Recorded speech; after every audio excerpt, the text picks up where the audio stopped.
Thank you to the public gallery for your patience. I'll just get the General Manager to read out what happened with the rescission motion. Thank you, Mr Mayor. A rescission motion was lodged against the decision of Council at the last Council meeting. The recommendation of that Council meeting was 1, that Council terminate the Lithgow landfill waste disposal contract with Henry Plant and Equipment Hire at midnight 31 December 2020. 2, issue a public statement of thanks to Henry Plant and Equipment Hire, Bill Henry and Peter Henry in respect of the long service since 1994 in operating the Lithgow landfill site. 3, waive any additional fees charged by Council to Henry Plant and Equipment Hire, including water usage incurred for the purposes of operating the Lithgow landfill site. 4, delegate to the General Manager authority to sign a mutual release under the contract in accordance with the non-binding heads of agreement. It was moved by Councillor Leslie and seconded by Councillor Coleman that recommendation be rescinded. Council resolved that that recommendation would fail, so the rescission motion's lost. Those in favour of the rescission motion were Councillors Leslie, Statham and Coleman. Those against were Councillors Thompson, McAndrew, Goodsall, Goodwin, Ring and Smith. So the rescission motion was lost.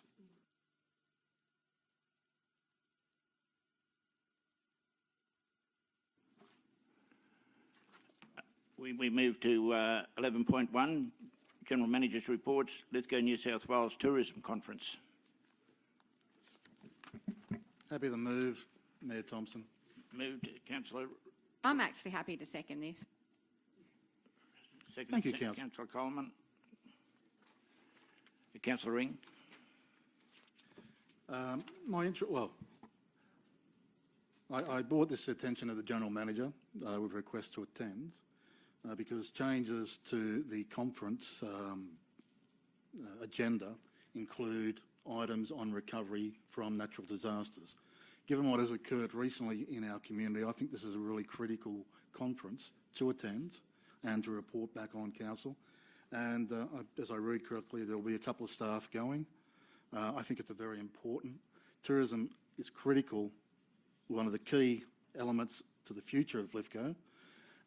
And the bushfires, the impact on the bushfires is going to be felt for years to come. We really need to get a good strategy in place, as well as getting adequate support off the state government, which we raised with the Minister for Small Business when he met with the Mayor, myself and the General Manager, I think 6 or 7 weeks ago. I think it's really critical for our community. Thank you. Can I actually ask what has been moved? Could someone read out the motion to me? Says he. Oh.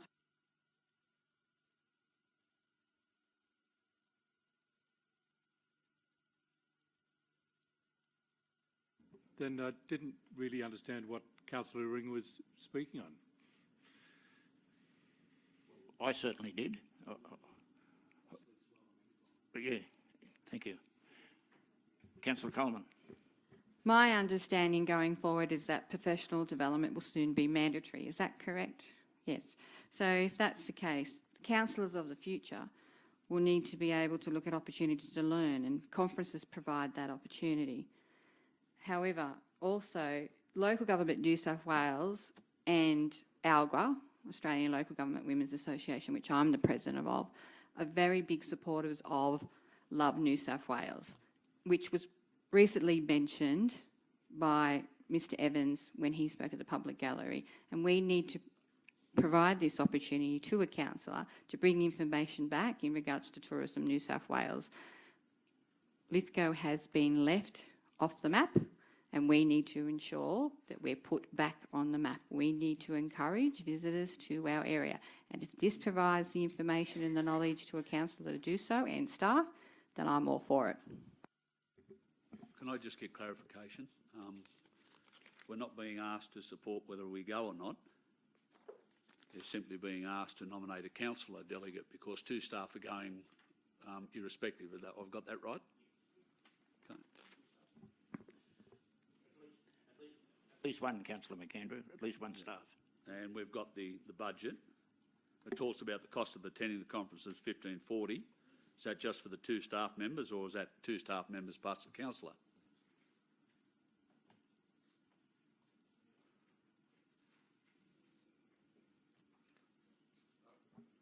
Mr Gurney. Through you, Mr Mayor. The cost, as I understand it, is $1,540 per attendee. Per attendee? Yes.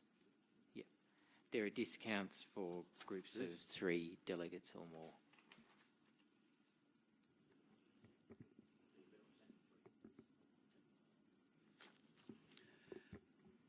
What does that money involve, please, Mr Gurney?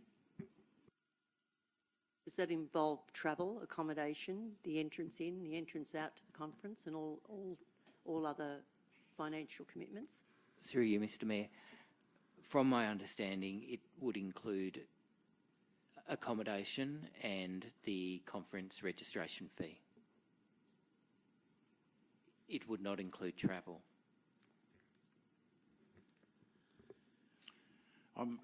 Councillor Goodsall. So it says whether we're going to determine whether to nominate a councillor. So do we make an amendment to that recommendation to nominate the councillor and get it done and dusted tonight? By all means, in fact, I'll nominate Councillor Ring myself to go. I think they finally got the point I was trying to make. Well done. Thank you, Councillor Leslie. Very good. If I've got a seconder, I'd like to nominate. Thanks, Councillor Smith. Okay, I'll put that to the vote then. Those in favour of Councillor Ring? Thank you. Those against? No. Unanimous. 11.2, Springvale Water Treatment I'll Project. move that way, thank you. Move Councillor Statham. Have I got move second to Councillor Smith? Councillor Statham. I think it's a very comprehensive report, and I think the information just has to be noted on the treatment for Springvale water, and I think, it's something that we have to support to keep everything that's connected with our industries in this area. Mayor, just a question. I note that it's the Department of Planning, Industry and Environment's Consent Authority. Unlike another item later on, it's not asking for any supporting submission from us. Okay.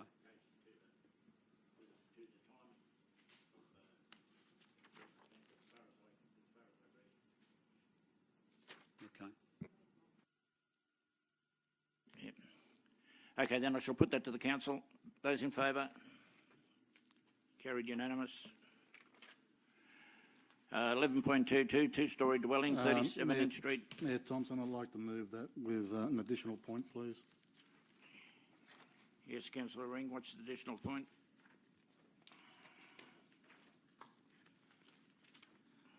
Point 3 is to modify condition 4.1 of the administration's recommendation to read. This is the administration's preferred recommendation to read a water main extension 100 millimetres in diameter along Inch Lane commencing at the rear of 37 Inch Street, Lithgow, Lot 1 DP 1063404 and Lot 1 DP 176505 and connects to Council's existing water reticulation system, semicolon, and.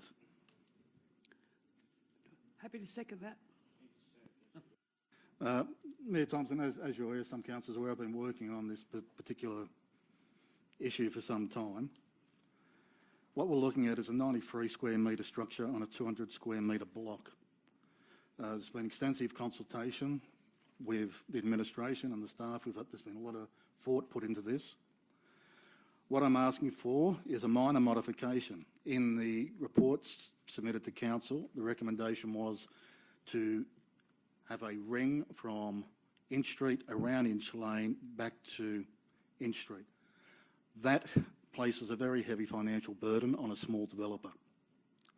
This provides an equitable solution, and I believe the administration acknowledges now that not all developers are in the same sort of boat. We have small developers. This is a mother and father developer, and for the size of the site, to expect it to go 350, 400 metres is an excessive cost. What this allows for is the current policy to remain, no easement to go through, which is something that the administration are not keen on, and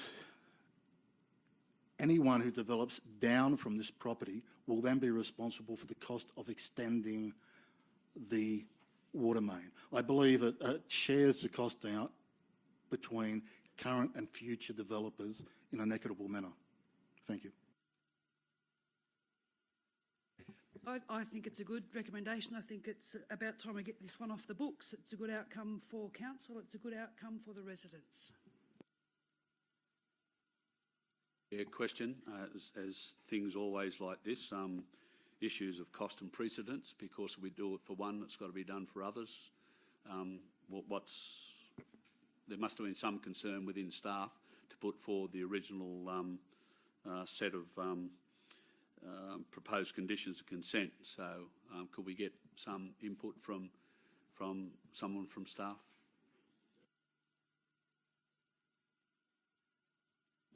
Through you, Mr Mayor. The proposed condition is a standard condition on a development consent that requires the ring main. Given the circumstance, I think this is reasonable. In this instance, the condition may have been considered onerous, but it was applied. It is, like I said, it's a standard condition that would apply to any DA. It does set a precedence, and we'll use that in determining other applications similar to this.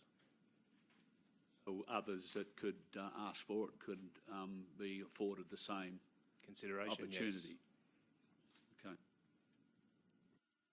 Any other councillors? Okay, I shall put that then. Those in favour? Councillor Leslie? Councillor Leslie, you're against? Yes.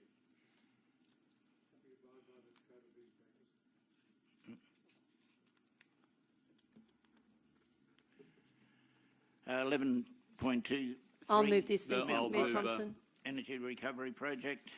Moved Councillor Statham, seconded Councillor McAndrew. No, Mayor, I'm not seconding it. Oh, you're not seconding. Councillor Goodsall, sorry.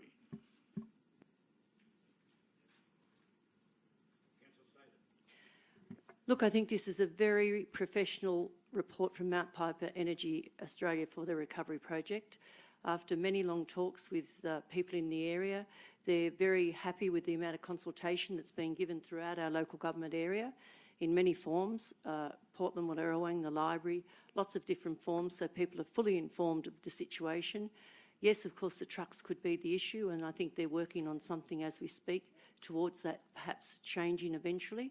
But I think with the General Manager being able to have a voluntary planning agreement, it's going to be a win for council, a win for our area if it gets up. And I think the majority of people I've spoken to were a little bit hesitant, but after lots of consultation, I think there's been a lot of people really see the benefits for it in the long run.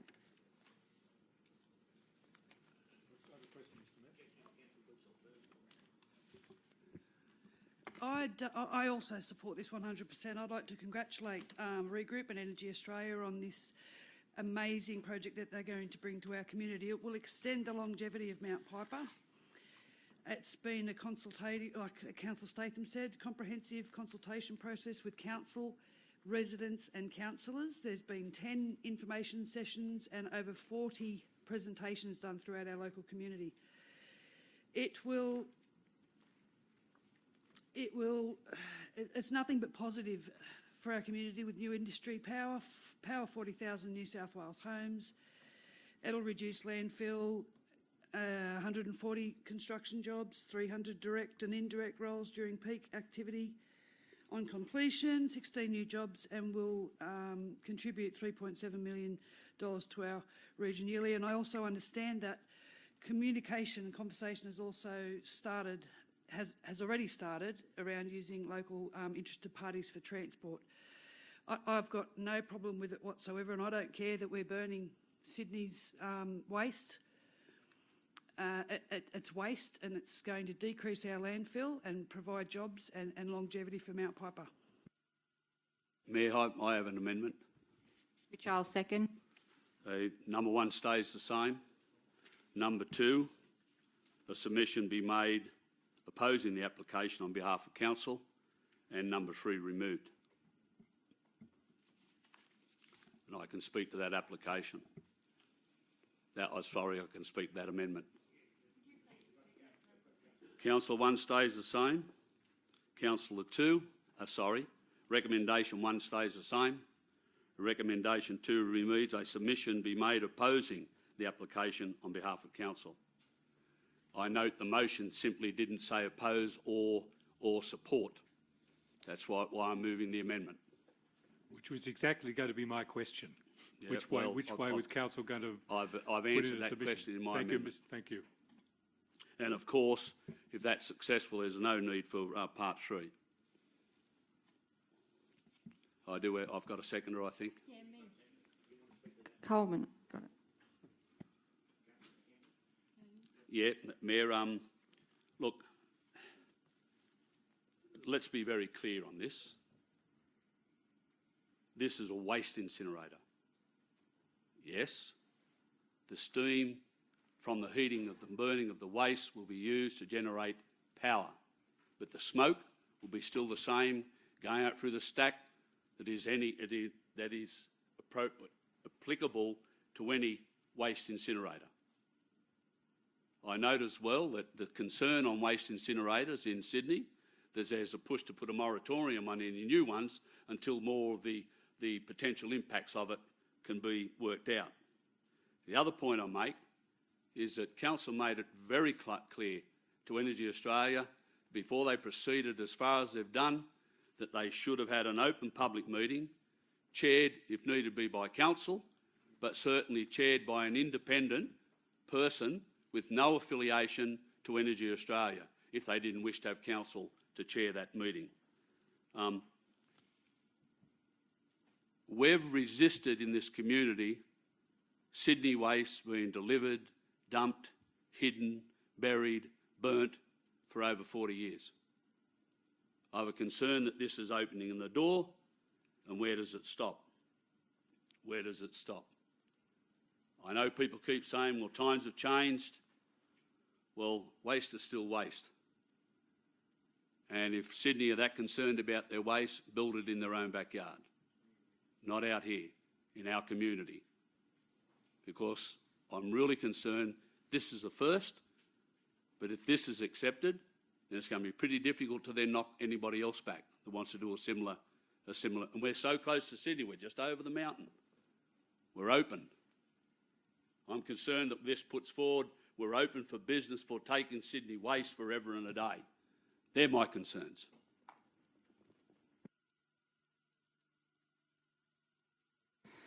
I have a concern that we're burning Sydney's rubbish, and I only live down the road from where this is going to be proposed. I mean, this is a proposal that Western Sydney rejected, and they also needed jobs, but they still felt that they needed to reject it on the basis of they didn't want waste being burnt in their backyard. And I don't want waste being burnt in my backyard. And Lithgow Council has a proud history of monitoring air quality. I have an issue in regards to that. How, the air quality, the odours concern me. I mean, quite frankly, this should go in front of a full pack style Q&A meeting. That's how this should be dealt with. I note in the report that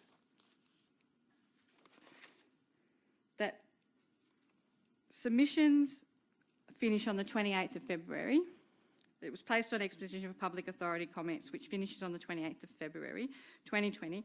A submission has not been made as of yet. What concerns me, even though they've done pockets of community engagement, that people still don't fully understand and comprehend what's been put in our backyard, which is the burning of Sydney's waste. Mayor Thompson, if I may. Mr. Smith, go first, mate. That's fine. I totally agree with Councillor Coleman and Councillor McKendry. Look, I have major concerns with the truck movements. It's a lot of truck movements on that road. I also have major concerns. Now, people say it's a great thing for our council and all that. I can't see anywhere in this report where it says it's going to take our waste to burn or our waste to get rid of. We need to get rid of our waste if this is to go ahead, and there's nowhere in here saying that they will take the Lithgow waste. It's a big drama to us. If there was some sort of arrangement put on the table where they would take our waste, it might get a sleeping chance. But I know what will happen. This will go to a state committee and it will get up anyway. But I'm like Councillor Coleman. We had PAC meetings over coal mines that were going to close. So what is the difference in not having a PAC meeting? And Energy Australia should put their hand up and say, we need to have a PAC meeting down the rec and have 50 or 60 speakers. Then the decision will be made by someone, an independent person. But I just can't agree with it on its current form. We need a PAC meeting or some sort of town meeting where people can voice their opinions. Mayor Thompson, if I may, I will not support the amendment as it stands. I support the proposal in its entirety. I have gone through the appendices. I've read the conclusions or executive summary of all the documentation. We're talking waste, we're talking non-recyclable material that will go into landfill. And there's a hell of a lot of it. Or it goes into our oceans or our rivers. We're talking about creating 16 ongoing permanent jobs, 140 construction jobs. And if you read, I've got it here, I think it's Appendix J, greenhouse gas assessments. It's page 1 of the executive summary. The burning of these non-recyclable materials will actually reduce greenhouse gas emissions significantly, while being a good supplement to the coal that is burnt there. And we're not going to see other coal-fired generators. It's just not going to happen. The political and economic and climate will not do it. This provides us some power generation and support. And the other point that I like from the documentation is in Appendix E, Best Available Technique Assessment. So these are independent reports, Ricardo Energy and Environment. Following the review and assessment of the technology proposals provided, Ricardo concludes that the technology proposed for the Mount Piper Energy Recovery Project represents the best available technique in accordance with the EU reference document. We're talking about world standard technology where they are burning overseas in major metropolitan areas. Now, as for Sydney has rejected this, I believe, and I'm stand to be corrected by the General Manager, I believe that Blacktown Council is actually actively seeking an waste incinerator in their council area. Thank you. So, and as for our community, don't understand, I think there's been something like 50 odd meetings. There's been an incredible amount of information, and Energy Australia need to be congratulated. And I think this council could take a lesson from their communication technique and getting out and talking to people on an individual basis, on a small basis. Yep, let's have a large public meeting. People with legitimate concerns will not go and raise them because they'll feel intimidated. It's why we had smaller meetings for the bushfire recovery management, so that people felt comfortable in their communities. I believe that the studies that have been done are a credit. As for Councillor Smith's concerns about a PAC meeting, it only requires, once again, I'm happy to be corrected by Mr Muir, there only needs to be 25 complaints. It will automatically go to a PAC meeting. This will attract more than 25 complaints easily because there'll be a number of vulnerable groups out there philosophically opposed to this, who are the same people who will close down coal. I fully support this project. I will not support this amendment.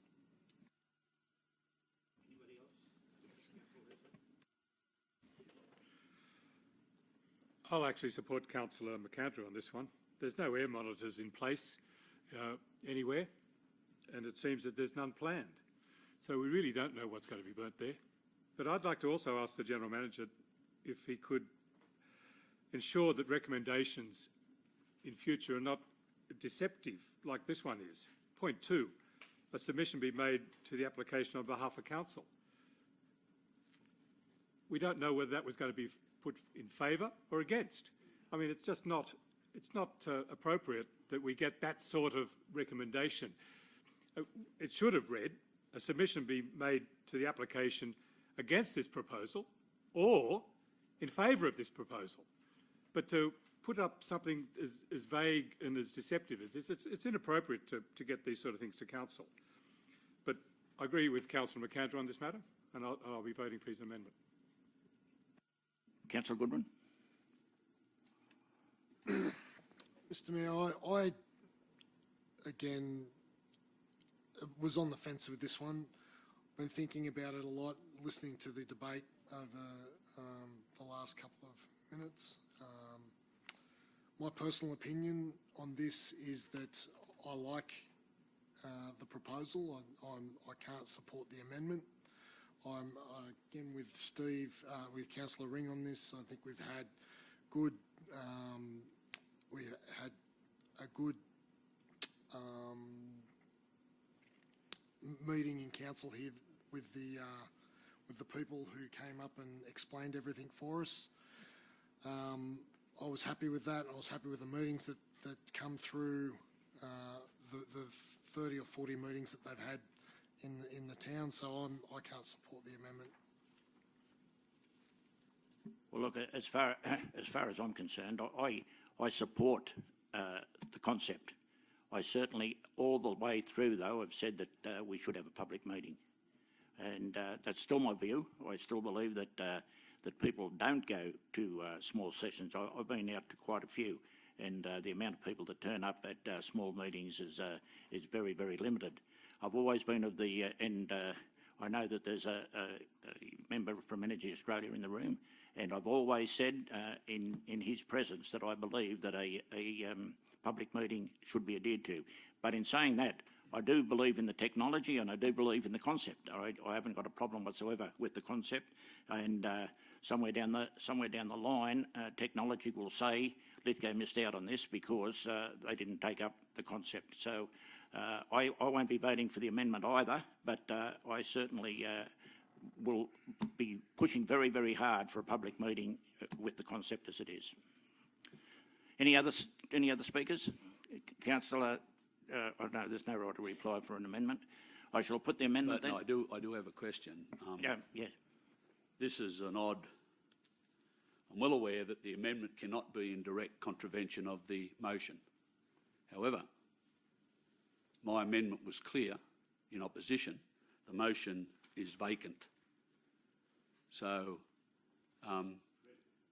if my amendment is defeated and the motion gets up, then really it's a submission about nothing, because it can't be changed, if I'm reading the rules right, because it'd be around the other way. It's in complete opposition to the amendment.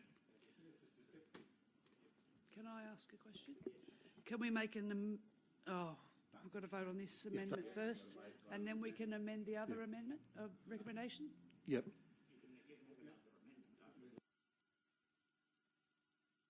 Bearing in mind the amendment can't be in direct opposition to the other one. Mayor Thompson, before we vote on, could I just ask a question? My understanding of and the way I read this was that whether or not we support this proposal is entirely up to council. It's not up to the council staff necessarily to say you must support it or not. They've put up a case for it. It is our role as councillors to decide whether or not we support it. It's not really up to the administration to say we support it. They can put the report up, but we are legislated to make that decision. So I'm quite happy with the way it's written. Once we go to the vote, then we'll move an amendment to support it. Could I just please ask one question through you, Mr Mayor, to the General Manager? In terms of a voluntary planning agreement, would you have any idea what that might mean to council, or is it too early to say?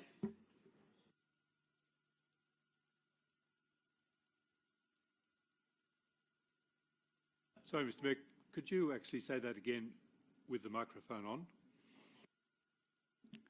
Now, what did I say? If you could answer the Councillor Statham's question with the microphone on. Oh, thank you, Councillor Leslie. Yeah, no, it's too early to say, Councillor Statham.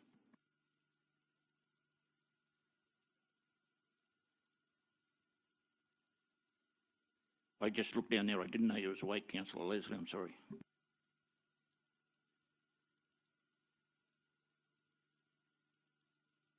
Shall put the amendment as it's written. What is it?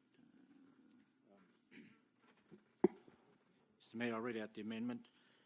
It's moved by Councillor McAndrew, seconded by Councillor Coleman. It reads, 1, the information report on the Mount Piper Energy Recovery Project be noted. 2, a submission be made opposing the application on behalf of council, and 3 is deleted. I shall put that. Those in favour? 1, 2, 3, 4. Those against? I declare the amendment lost.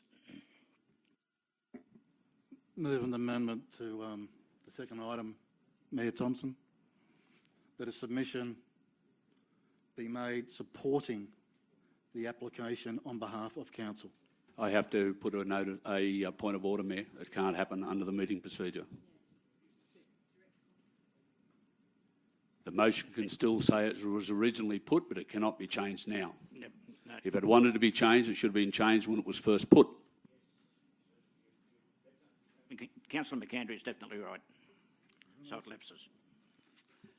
Well, effectively now we'll be voting on the motion as it's written. Yep. Yes, we'll be voting on the original recommendation now. Anybody want to speak to that? Councillor Statham? I think all the relevant information has been spoken about tonight. Righto then, thank you. The seconder was Councillor Goodsall. Yeah, right. Okay, I shall put that then. Those in favour of the motion as the recommendation as written? Those in favour? I can't vote for it as written, no.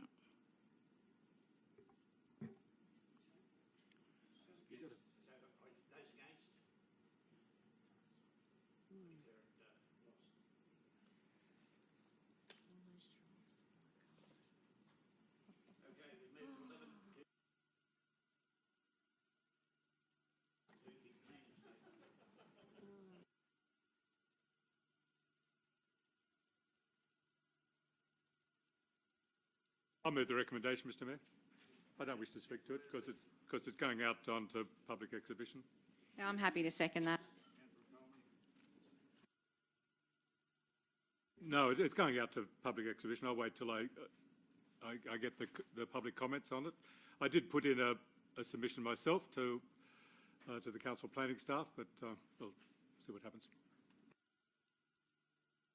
Anybody like to speak to this? Mayor Thompson, I'd like to add an additional point, if I may. Point number 4, that administration organise a briefing session on this document prior to the next council meeting.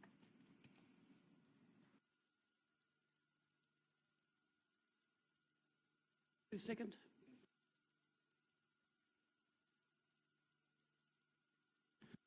Look, I understand the time constraints in getting this done. It's a legislated piece of document that has to be done. The government has said it wants it done within 12 months. In an ideal world, this would have come to councillors first to read, to discuss, to provide comment back to the administration. That hasn't occurred. There's reasons for that. I believe we need to have a briefing on it so we can discuss it. And as individuals and as councillors, we can add additional comments to it.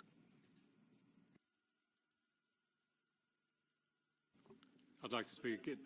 I'd like to speak against the amendment. We actually have had a briefing session on this one. Sherilyn came and spoke to us about it. We had quite a detailed one, and which is why I put in my submission on it. So I took that. We don't need to keep having briefing sessions just because somebody wasn't paying attention.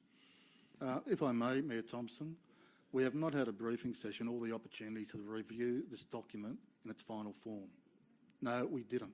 We discussed rough outlines. That was what the briefing session was, and I'll ask Mr Muir to confirm what the briefing session was on.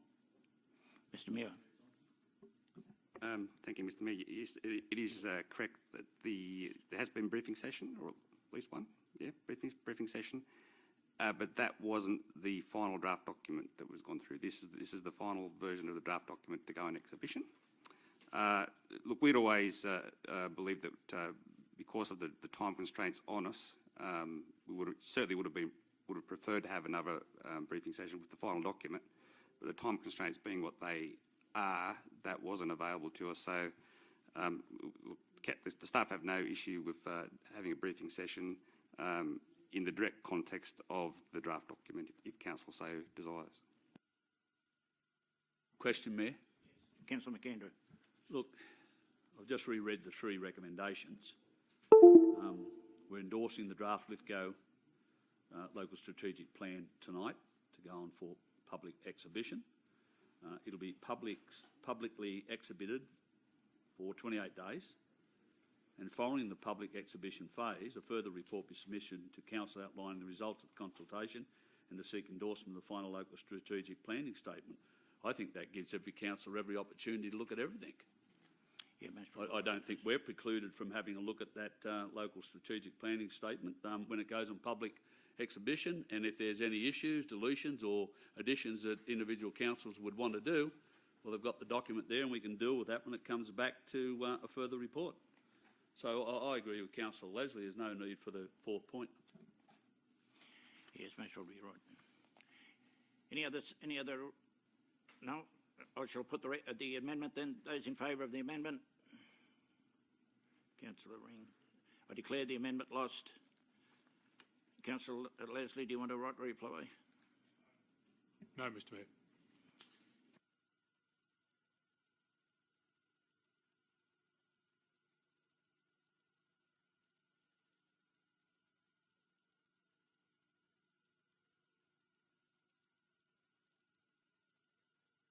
Eleven 2.5. Happy to move. Moved Councillor McAndrew, seconded Councillor Smith. Councillor McAndrew. Yeah, look, Mayor, could I congratulate staff on a pretty comprehensive report. I'm just trying to fully understand what staff is asking us to do in the recommendation. I read the recommendation on the bottom of page 31, that Council note the proposed in-house operation of the Lithgow Solid Waste Facility at the completion of the existing contract with Henry Plant and Equipment Hire Proprietary Limited. So I take that'll be the end of December of this year and then kicking off in 1st of January 2021. So in noting it tonight, what does that mean? There's, I think it's been a pretty comprehensive. I know the proposal that is recommended, if that's the right word, that all options other than the full operational contract are in-house operation where council provide. Dry hire is a preferred option based on the options assessment above. This option provides the most effective management of the site whilst offering a contract suitable for local plant hire companies. So that's the one that talks about the operation being undertaken by council employees, but dry hiring the plant from a contractor. Has any costings been done? Well, if someone could probably quickly answer me, what's the proposal of this report tonight? Endorsement of council, or is there more work to be done before a final? Because council will make this final decision, of course, but it'll be, depending on a number of the options, it'll need to be done sooner than later.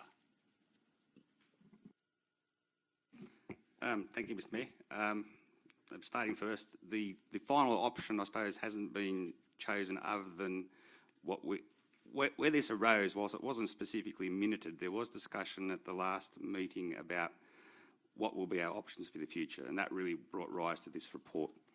Sorry, Mr Mayor, last meeting of what? Council. Yeah, the closed meeting of council, And that really brought rise to this report to give council some idea of where we feel like we should be heading. There still needs to be some final analysis done. The only one we're really, I suppose, flagging at the moment is that the full operational contract, which is the one we see is more risky, if you like, for potentially taking it out of local control, is the one which wouldn't be favoured.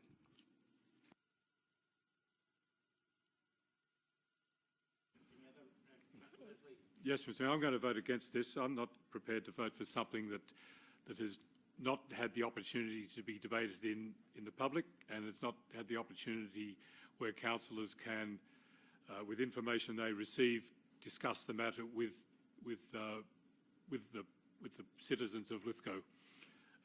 It seems to me that there's far too much secrecy about this matter. We need to be more open, and until that happens, I can't support it. Mayor Thompson, the if way I that may. the way that I see this is it's only models out there to be considered with council to come back with a full report. Am I right or am I wrong there? This is certainly just for noting, for council's information. I can say no more. Councillor Ring. Look, as Mr Muir just said, this is only for us to note. At the last meeting, the closed session, I raised this or asked if we could get a report on this. This is a number of options available to us. There will need to be a cost-benefit analysis done. We'll need to look at all the costing, the risk, so that we as a council can make an informed decision on what is a commercial decision that will ultimately benefit the broader community. That's our role. So I fully support the recommendation as it stands.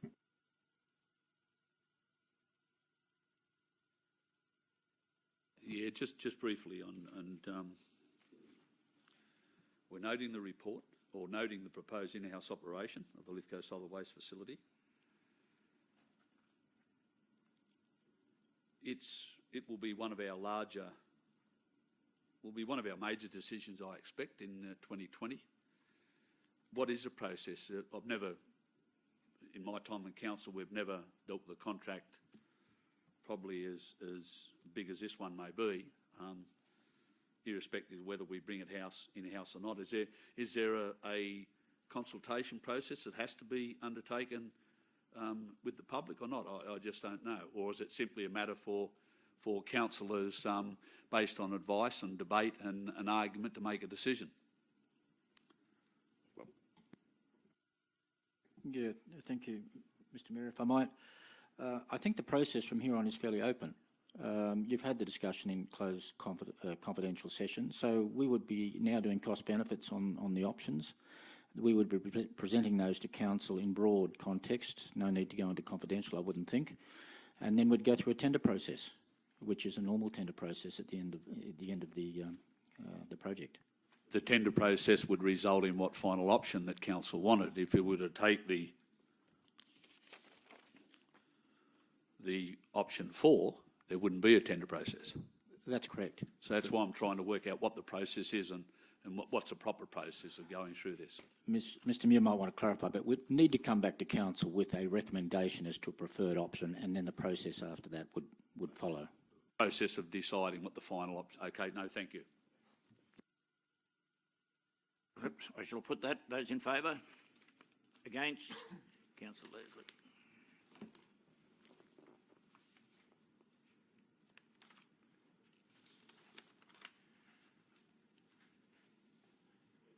Okay, we move to 11.3.1, cemetery operations.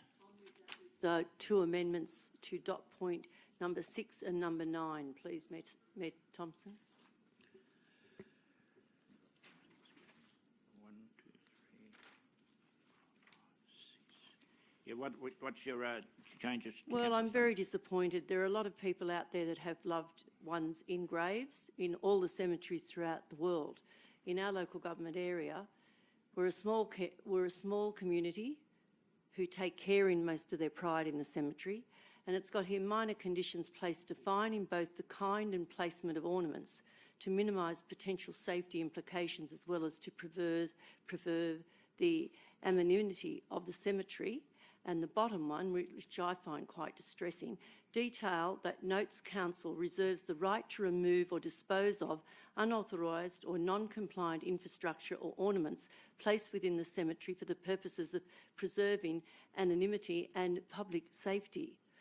I do believe, Mayor Thompson, that the elderly people of our world that are still living, and many other people, are very sentimental, and I think they should be shown some respect in terms of at least saying you could put 2 ornaments there, or not 10. But I think to take any ornament away from a grave that somebody has spent time and have a sentimental value about, I think it's not really good. It won't be good for council, because I met some people at the cemetery the other day that had 4 items on the grave, back on the headstone, not annoying where the mowing was going, not annoying where the weeding needed to be done, and they cost $123. Now, they want to know if they've got to take them off there, will you reimburse them? Have I got a seconder? Oh, surely you should all be shamed. You obviously don't care about anybody you beloved at the cemetery. Well, I object to that, and if you had have made more sense than what you said, I may have understood it. Yeah, I have an issue with that. I'm reading out exactly what is printed, Councillor McKendry, so what sense does that blame the Well, I staff if it's support not? what's printed there. Councillor Statham, you're completely out of order to speak to other councillors like that. Mr Mayor, Excuse I'm me, happy- he spoke to me first and said, excuse No, me. no, he didn't, Mayor. No, I didn't. I responded to a comment that was out of order. And I said, why was it out of, the way you spoke, I said, why was it out of order? The council staff wrote this, not me. Councillor Statham, you're completely out of order. Councillor Leslie.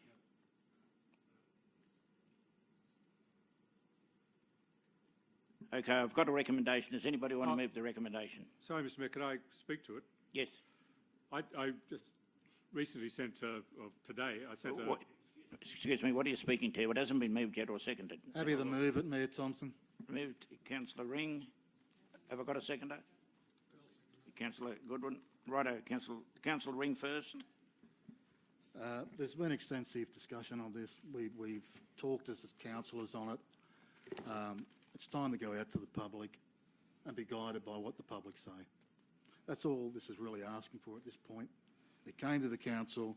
It was referred back to the Operations Committee. We've discussed it in a briefing session.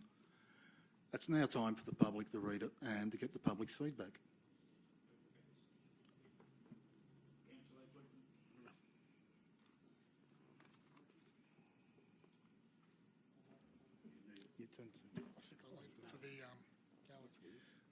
We had a discussion about it at an information session, and I was very happy with what was suggested, which was in this.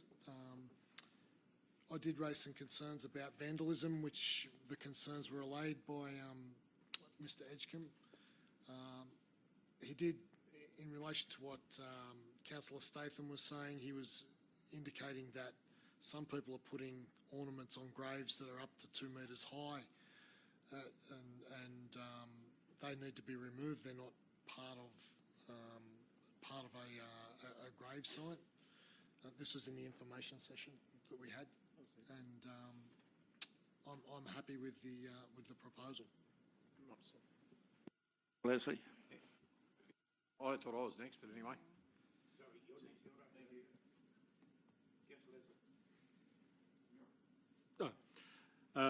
Thank you, Mr Mayor. I sent today a photo of a grave to all councillors and to Mr Edgecombe.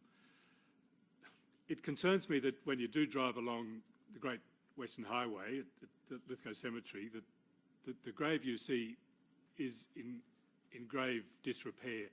And I believe it does give a bad image to Lithgow Council. Now, I can't recall whether repairing that grave at Lithgow Council's expense, because I checked up on the Lithgow phone book and there is no one with that surname in the Lithgow area, but there may of course be other relatives, I understand that. But I'm just wondering if it's within this policy that Lithgow Council can do minimal repairs, but such that the look of the grave is made better, so that it doesn't just show that appearance of neglect and disrepair that I think reflects badly on Lithgow as a whole.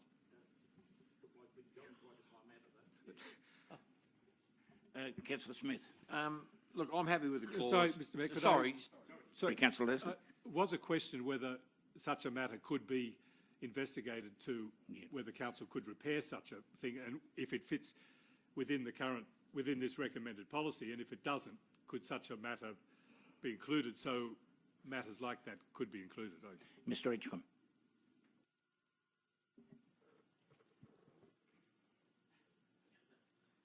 I would need to look into, firstly, whether the repairs would be minor, as you suggest. There's fundamental problems with the foundations of that gravesite. I'm not sure whether repairing it would be an easy task, but fundamentally that area of the Lithgow Cemetery is heritage listed.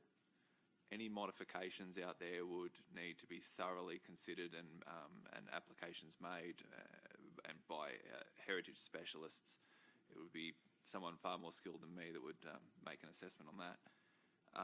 But with regard to the ownership as well, we can't find any details on file. You're correct. There's possibly some old records the council holds because the last person was buried in the 60s, but it would need to be something we would look into. So long story short, it's something we could look into the feasibility of, but I can't give a conclusive answer as to whether we can maintain it here. Thank you. I'm happy with the policy. I'm still struggling a bit with the vandalism side in this respect that I'd like it worded that if there is a case of vandalism, the council will deal with it on a one-on-one basis. And I can't see that written here. Once again, Mr. Edgecombe. It's not many words to put in, but I just think it needs to be included in there. In the eventuality that it might never happen, but if it does. I think that might be something that possibly should be moved as an amendment to include into the policy or come back to council after the public consultation process.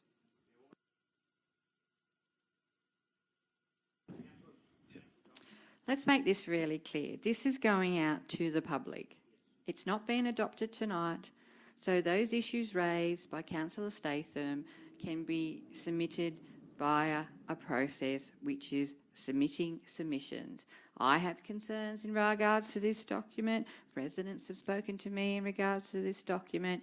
I will be encouraging them to put in submissions so that we can review it, advise it, alter it, change it, if need be. Right.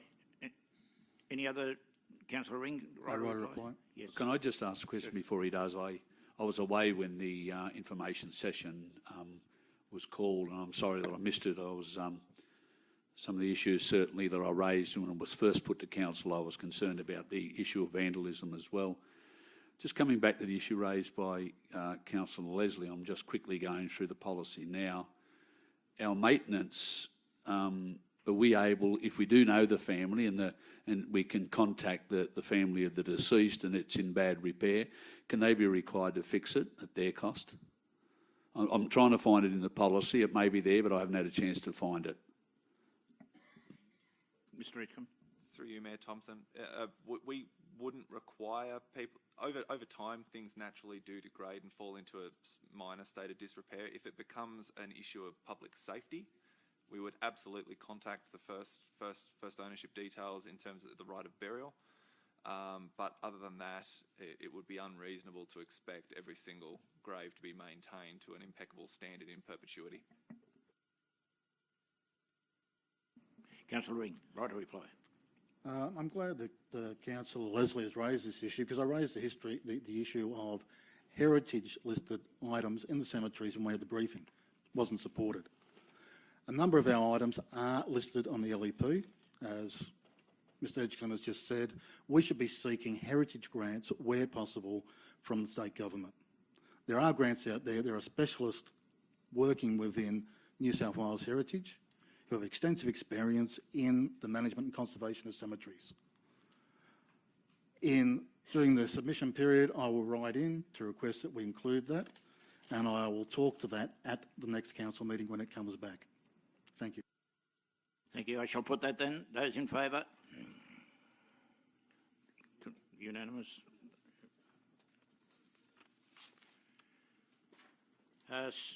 Season fees for Lithgow. Move. Happy to second. Councillor Smith and Councillor McAndrew. Councillor Smith. This has been a good result for the cricket, and it's a good result for the council too. The council will work in consultation with the cricket and association. We had a very good productive meeting out there with the cricketers, and it's a good result always round. Yep. Councillor McAndrew. And just when you look at recommendation 2, Mayor, we we put that in as well. I just read from endorse this arrangement remain in place for the next 3 years with renewed oversight every 12 months until the 23-24 season, which time the arrangement will be reconsidered by council. So I understand from that we will meet with the Cricket Association after every season and just have a look how and see how it's all gone. Yeah, I think it was very important to do that, Councillor McKendry, because all sports need to be treated exactly the same. So, Excuse me, Mayor Thompson, would it be out of order if I retract my hand up? I would like to vote against the cemetery recommendation, please. no, I think it's too late, Councillor. No worries. Councillor Stephens.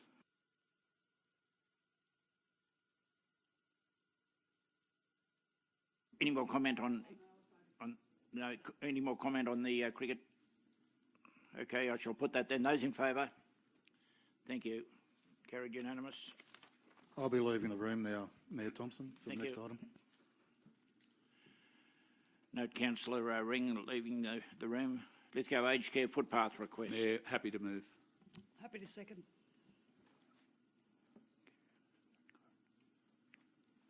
Councillor McAndrew. Yeah, very briefly, Mayor, it's pretty straightforward that council consider the request for additional footpath construction outside Lithgow Aged Care at an estimated cost of $35,000 part of the 2021 operational plan. Well, that request will be looked the same as any other request when we go through the budget.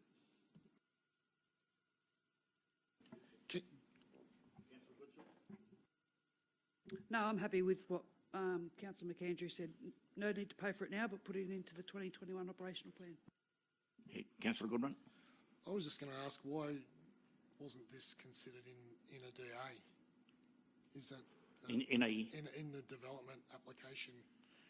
I think, from my understanding, is that they run out of money. That's my understanding. Right. Yeah. Well, Because- my understanding also is that the footpath's on the other side of the street.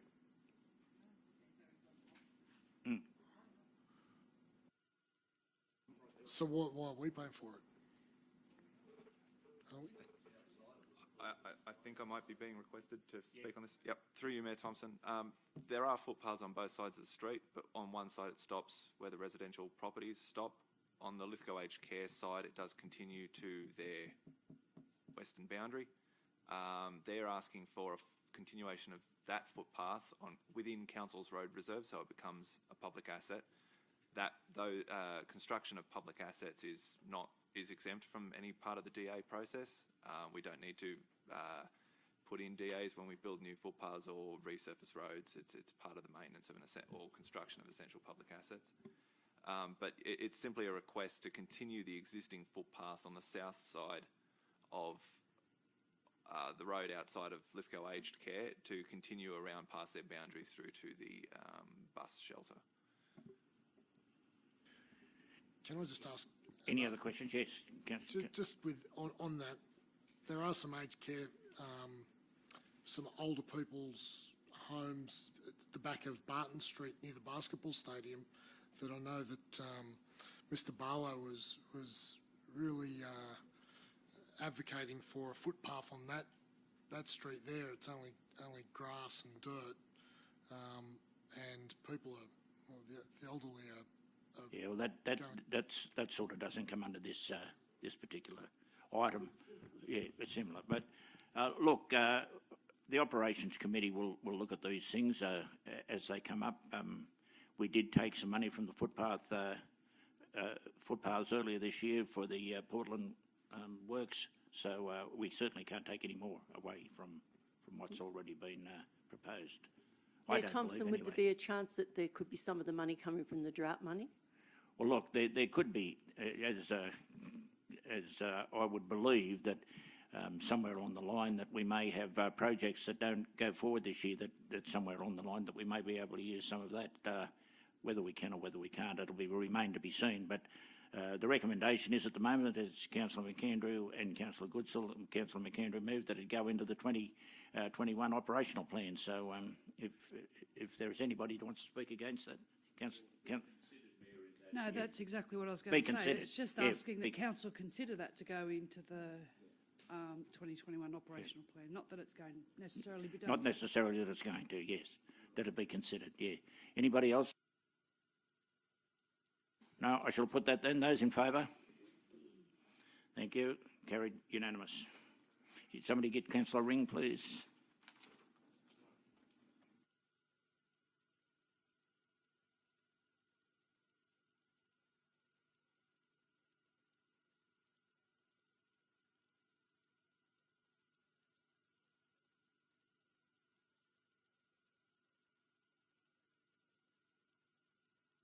Water and wastewater report. Happy to I'll move that, thank you. Happy to second. move, Mayor. Yep. I have a question about Councillor stormwater. McAndrew and Yep. Councillor Coleman. Yeah, look, that's the standard report. I note the levels in Farmers Creek and Oberon Dam. It's good to see Farmers Creek number 2, Monday the 11th of February was 100%, and Oberon Dam was up to 26.9. I expect both of those would have increased. Well, we can't increase Farmers Creek anymore, but certainly one would hope that Oberon Dam capacity has increased as well after all the rain that we've had both in our area and theirs. The only other question I have, Mayor, is that not that long ago, or a little time ago now, in this report I asked for a full build cost of Clarence Transfer System, including ongoing maintenance and operating costs to be provided to councillors. And the reason, I recall at the time being reported in the Lithgow Mercury, and of course the reason for that was to impress again upon our own residents and ratepayers the money that this council and previous council had spent in ensuring that we're never short of water. So could we just see where that's up to, GM, and get that out to councillors? Because that's a while ago now that was asked for. And that included grants, so it's everything that's been spent up there. They included grants, either federal or state. Yeah, certainly. Through you, Mr. Mayor. The report is in a draft form. It was set to come to the meeting, but unfortunately there was some financial costs that couldn't be gathered historically, so we're still trying to chase down what those actual costs are going back. So with any luck, that'll be the report to the next month's council meeting. Sorry. I just have a question, through you, Mayor, through to either Mr Edgecombe or Mr Buckins. Does any stormwater flow off council assets or road in the eastern section of the Vale of Clwyd? I know you might need to take that on notice, but I'd like an answer, please. Could you repeat the question, please? Sorry, does any stormwater flow off council's assets or road in the eastern section of the Vale of Clwyd? I'm thinking like Berry Street. Can you take that on notice? We'll take that on notice. Thanks. I'll email it to you. You finished, Steve? Right. Okay, thank you. Councillor Smith. Mayor, while we're talking about water, I have two questions from my illustrious friend, Mr Buckins, over there, through you, Mayor. Yep. Where are we up to with our, yeah, I think you know what I'm going to ask, with our filling stations in the local area with that contractor? And another question is, that water breakage in Lion Parade happened on the Australia Day long weekend. It hasn't been filled in, and there is concrete bricks that the actual inspection holes are to the side of the pit, and it's a bit of a hazard. We need that rectified if we possibly can, because it's well and truly overdue. Through you, Mr Mayor, the filling stations are now all installed, and we are still trying to track down the supplier of that equipment to come and commission those units. Multiple requests have been made for them to come down and commission them, and their availability is one way of putting it. In regard to the break and the area that's left open on the corner of Lion Parade, my understanding is that there is an appurtenance still to go back in. So there was a repair made, but the guys have to go back and install the hydrant that was removed when that was to occur. Hence the reason why that hasn't been backfilled as yet.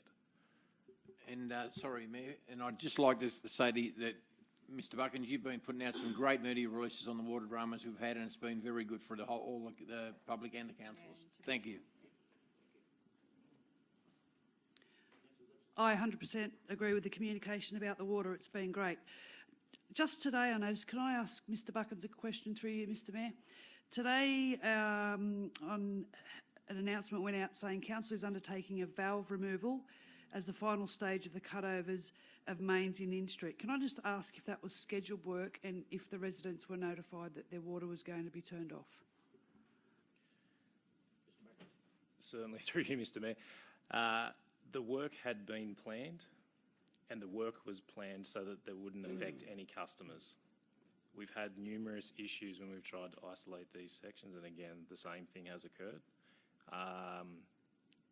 When it was identified that there were customers without it, the work was expedited, and where we could, we'd supplied water to businesses as quickly as possible. That work that was undertaken was to remove one of those valves because it sat proud of the road, and as part of the finish along Inch and Bridge Street, it needed to come out so that the hot mix basically could finish flush. It's an unfortunate thing that we're still trying to get our head around at the moment as far as these isolations. So. I just noticed there was another break today, but it actually stated on the media release that this was a breakage that you were unaware of. It was an unplanned outage. Yeah. And by the time the media release actually went out, the repair was finished. Okay, any other comment? I shall put...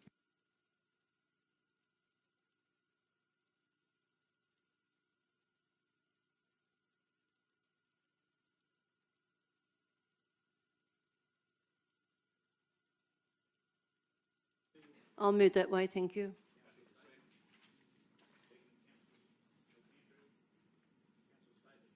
Oh, very simple, really. Following the implementation of the smart water meters, it appears there's no longer the necessity to require council staff to visit those properties in the event there's been a change of ownership, and the $72.50 will no longer be required to be paid. So that's some good news for residents moving house.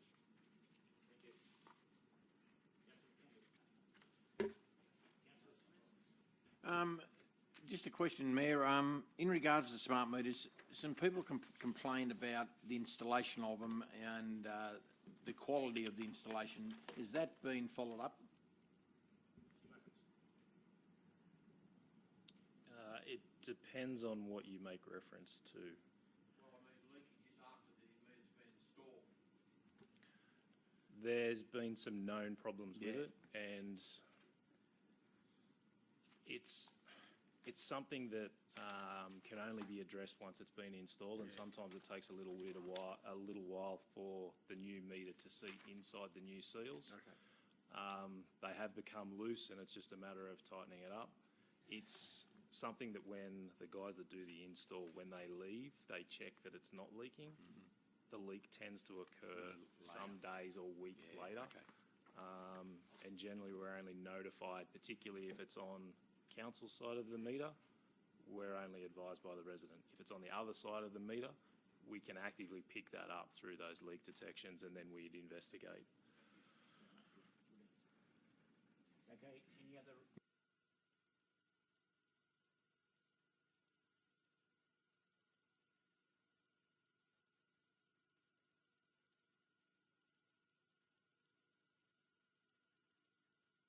Happy to move.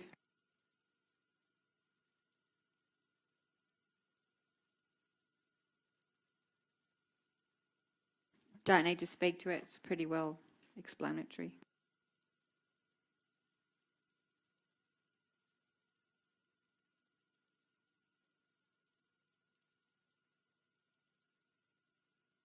Happy to move.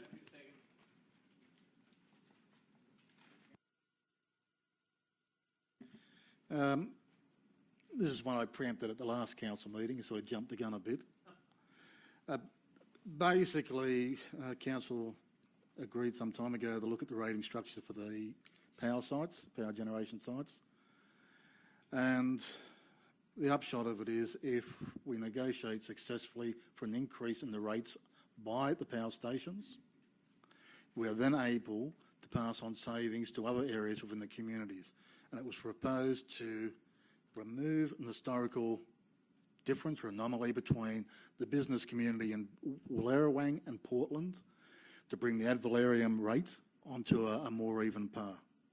I believe it's a good report. I believe it's a good outcome for the community.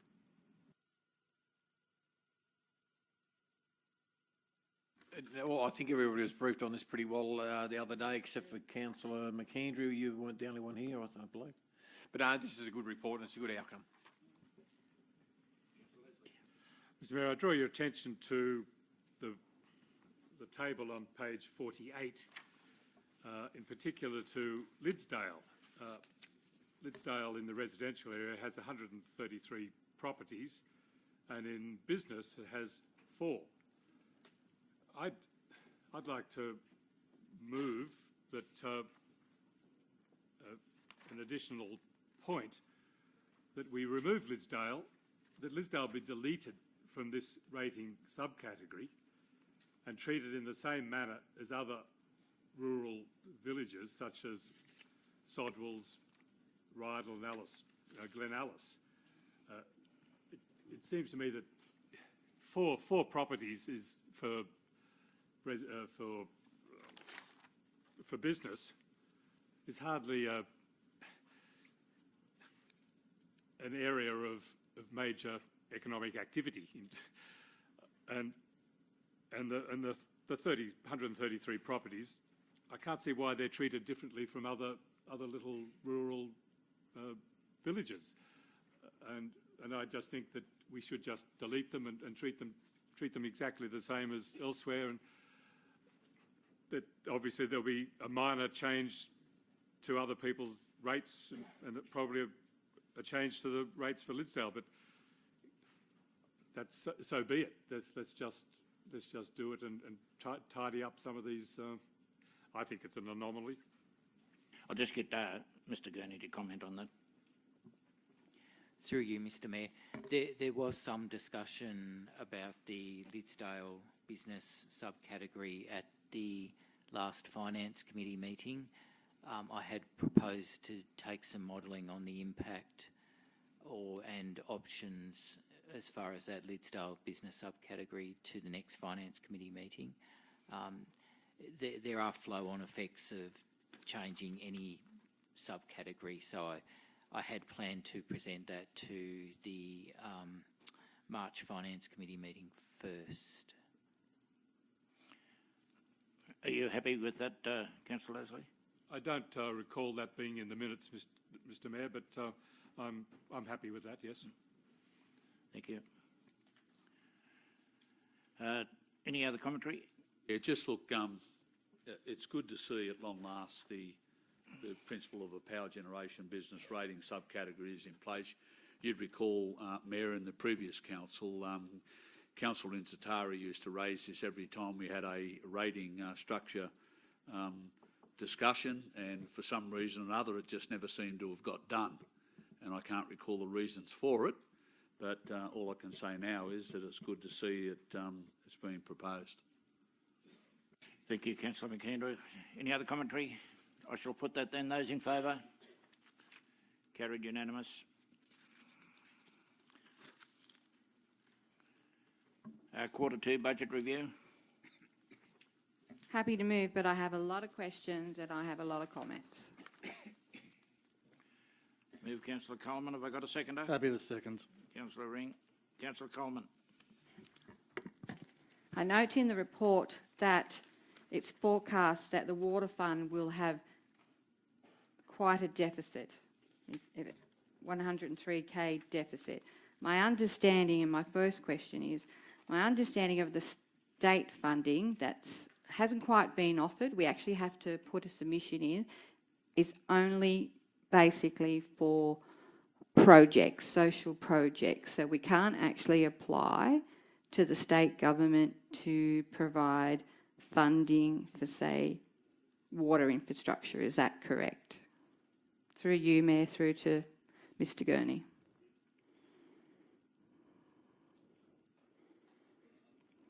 Mayor, which sort of funding for water The projects? state funding that was mentioned in Public Gallery earlier, it was mentioned by Rich Evans that there's $250,000 on the table by the state government, but we have to apply for it. It has to be certain projects. It has to be social projects, i.e. you get entry into a certain event, my understanding of the criteria. So it can't actually be used, say, for water infrastructure. Is that correct? Can someone please confirm that? So that's unfortunate, isn't it, really, that we can't utilise state funding for water infrastructure? That grant. In that particular grant, the criteria is not for... So the grant, that particular grant, Yep. can't be used? No. Right. So I wanted to clarify. There's the bushfire recovery grant, which is Commonwealth money. You've broken that down into programs and work, which is great. So I just want to go through that. So in the first line, you've got bushfire recovery events. Is that possible that could be used for the bushfire expo that the motion that we passed at the last council meeting? Through you, Mayor, through Mr Gurney, or through the General Manager, whoever? Through you, Mr Mayor. It could potentially, but there are also new grants being announced regularly by the state government. They have actually, we could actually include that in the $250,000 grant that was discussed in the public forum.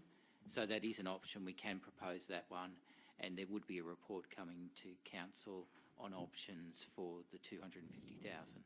Thank you. My next question is regards to what do you mean by variance? Does that mean money not spent? Because you've got bushfire recovery coordinator, budget, actual ledger, and then variance. So there's an amount there. Does that mean that that's still money in the bank? Mr Through Gurney? you, Mr Mayor. It means, yes, that no funds have actually been committed yet, although that budget was approved by the Mayor in between council meetings. Is there a potential then that a staff member could be allocated to bushfire recovery? Is that going to be used? Are we going to hire some staff in regards to bushfire recovery? Are we actually going to hire a bushfire recovery coordinator and use that funds? Is that feasible? Through you, Mr Mayor. It is feasible. We have been using a current staff member to assist with bushfire recovery. I might pass to Mr McGrath to make further comment.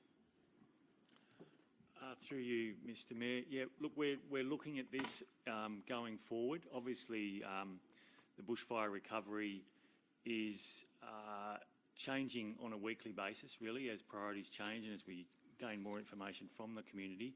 So, actually, I was in touch with one of our neighbouring councils this afternoon to talk about whether there's any scope in sharing a role, because we're looking at, say, a 2-day position going forward. Based on experience that we've gleaned from the experience in the Blue Mountains in 2013, these recoveries, if I can call them that, can take many, many months to go through to the end. When you think about rebuilding, clearing, rebuilding, the mental health issues that people are facing. So this is something we're looking at right now. So that money is potentially going to be used for that role. Thank you.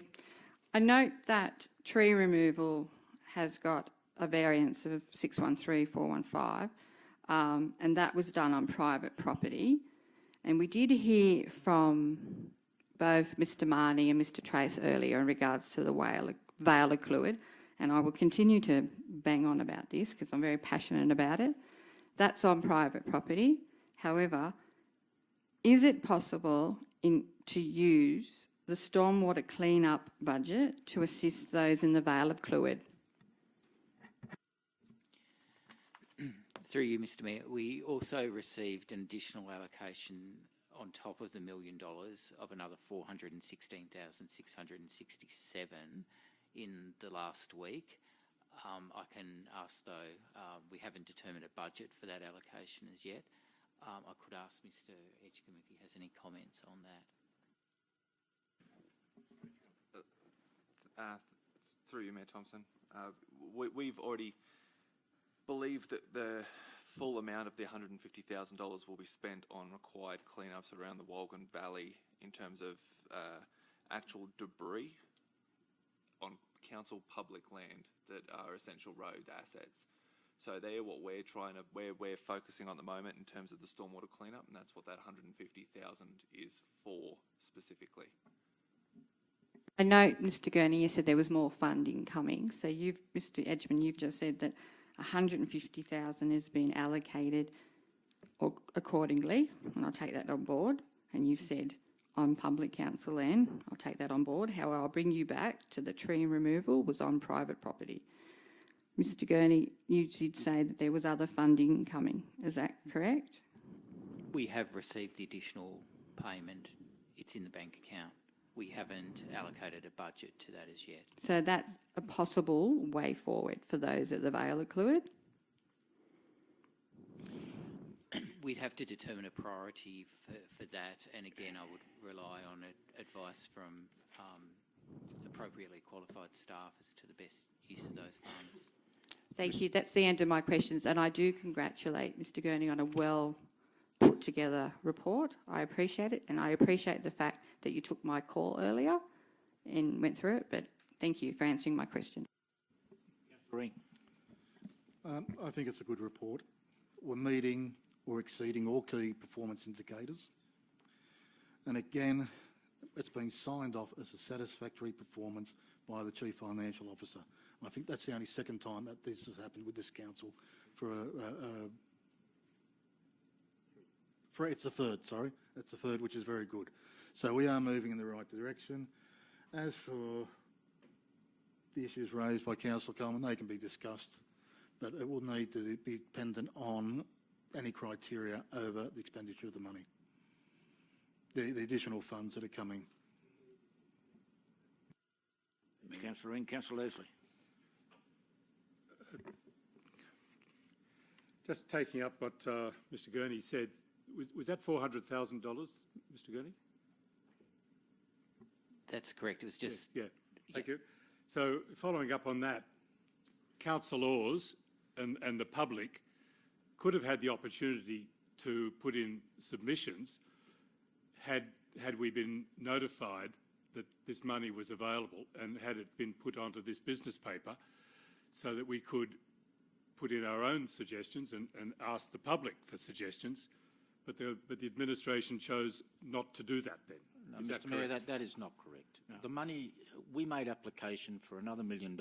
We only got advice last week that we were getting $400,000. We haven't committed any proposals for that $400,000 because it's got to come back to council. But I would make the point, all of the money that council is spending, whether it's the first $1 million or part of this $480,000, is going to be subject to audit at some point in time. And you need to make sure, while we've been very proactive in spending it on tree removals, you need to make sure that it is spent in accordance with the criteria that's been set down. The issues that are raised with the Vale of Clwyd, we're quite happy to take that on board and come back to council with a report on it to see if we can find monies under these grants that might be applicable. We're happy to do that, but we only became aware of the $480,000 last week. Yeah, look, thank you, Mr. Mayor. I take the point that General Manager stated that because Councillor Coleman has raised this matter about the flooding in the Vale of Clwyd, it can be taken on board. But there may be other issues that could have been taken on board that the councillors and the general public were not able to put forward because of the secrecy of the way that the money has been it's not been indicated that this money has been available so that submissions can be made. Submissions are what drives the community. Submissions is how councillors are able to talk to the administration. Clearly it's not coming from the administration of the council, but maybe if we can get the opportunity that councillors can tell the administration what's needed. I thank Councillor Coleman for raising the issue that she did, and that's an important one. But who's to say that's the only issue?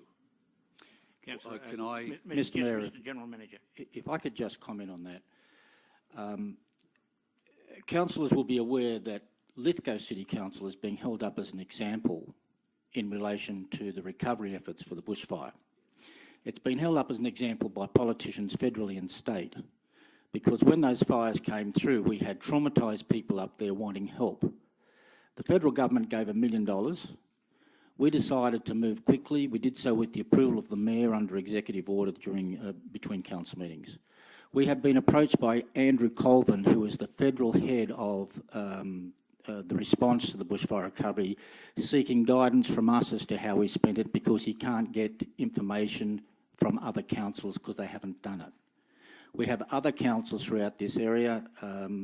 Some of them, I'm not sure about Blue Mountains, but certainly in Hawkesbury, they have yet to spend money because they're going to council to get permission to do it, and there is uproar within the community because those people have been suffering from the bushfires and the money hasn't been spent. While everybody else was forming committees and subcommittees and talking about going to council, this council had the ADF, arborists and everybody else on the ground up in Dargan and Clarence, and we've been held up as an example to follow. So to say that it's been secret is just not on. We have only moved with the approval of the federal and state persons. The Office of Local Government and the Office of Emergency Management know what we've done. We've had recovery meetings. Some councils have yet to have their first recovery meeting with their community. We've been out to all aspects. Everything that council's administration has done in relation to this has been done with the approval of the Mayor, who has that authority between council meetings. Mr. Mayor, I'm not arguing. I'm Councillor surprised. Councillor Leslie, Councillor McAndrew, Can I want to come back to the stormwater clean-up and the available 150, and as we know there's a further 400 coming. Through you, Mr. Mayor. Yes, that is correct. Okay, but I should just clarify that, as I've mentioned in the report, that all of that grant funding, the 1 million and the extra 400,000, need to be spent on programs that are deemed essential for bushfire recovery and renewal. So it may be that the flooding isn't related. We'll have to determine that as part of the... Okay. All right, I'm trying to find something out of the 150,000 that helps the people that got up and spoke tonight. That's what I'm trying to find. I know that Mr. Edgecombe has said that no, that 150 has got to go to Walgett and other places. But we could pretty well, by understanding the 400, that could be used, part of that could be used for Walgett. I'm trying to find out how we can structure, because there's no doubt the problem explained tonight is the direct result initially of the bushfire and the burning of the bushfire, and then effectively a runoff of that burnt ground. So there's no way that it can be proven that there's no link between the bushfire and the stormwater event in the Vale of Clewitt. So I'm just looking at whether we can do something with that 150 we've got and we haven't spent, or part of it. Is it doable? If I could answer it this way, Councillor McAndrew, I would be very grateful if we could bring a report back to you as soon as possible, not wait for the March meeting, but back to Council, outlining whether or not we can provide the money, whether it's that money or other money, to the Vale of Clewitt to help out. Happy, Mayor. Yeah. I'm sorry, and we'll circulate gentlemen, that to all councillors. I'm happy. Yep. Can I ask a question, Mr. Mayor, as well? by all means. A lot of the councils, since the bushfire, and I'm looking at some of this money, may be able be directed towards maybe a tourism campaign that most of the other councils have done immediately after the bushfires. It just doesn't seem like we've done anything in relation to a tourism campaign of sorts to Lithgow. Yeah, I don't think it can. Maybe something can be directed towards that, or maybe Mr. Ring can, Councillor Ring. Through you, Mr. Mayor. There have, in the past week, as I said, there's more funding announcements coming out all the time.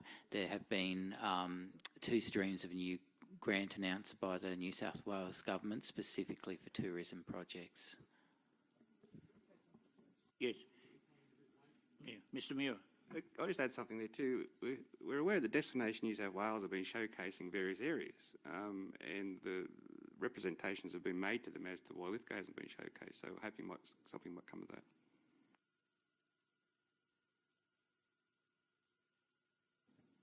I have a right to reply. Thanks, Mayor. I'd appreciate very greatly if the General Manager brought down a report as soon as possible in regards to the Vale Fluid. In 2013, they had bushfires behind their property. They had debris come down and then they had flooding. It's a direct link. Then recently again, you know, these poor family have been going through this constantly. Like, yes, I acknowledge that it's on private land, but the trees removed were also on private land. So if we could get this done ASAP, I truly appreciate it, so that this family can be dealt with quickly and considerately. Thank you, Councillor Coleman. I shall put that then. Those in favour? Carried unanimous.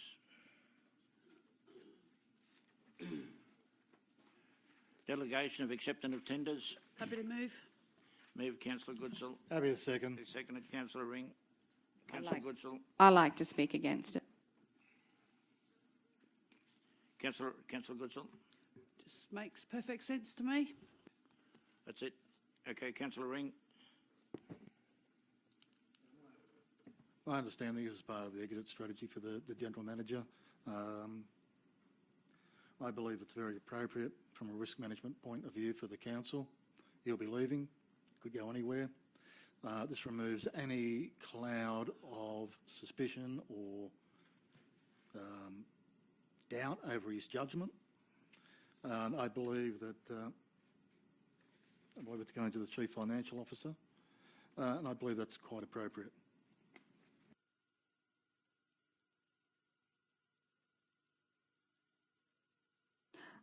I believe that we've only recently increased the delegation. I think that council meets often enough to make determination, and it should come back to us. The community expects transparency, so I don't believe that we should increase the delegation.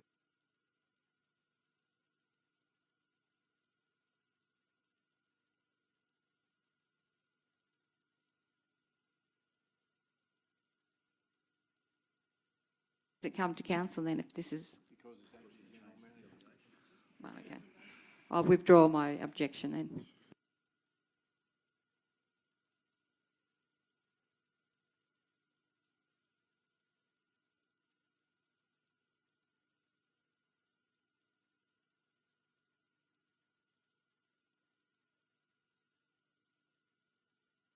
Happy to move.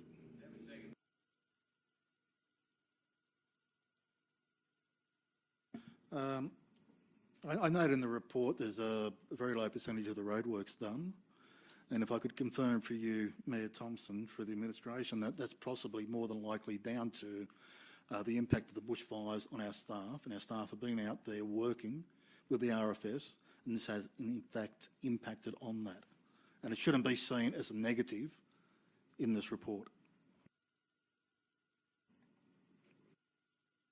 If Edgecombe could just confirm that.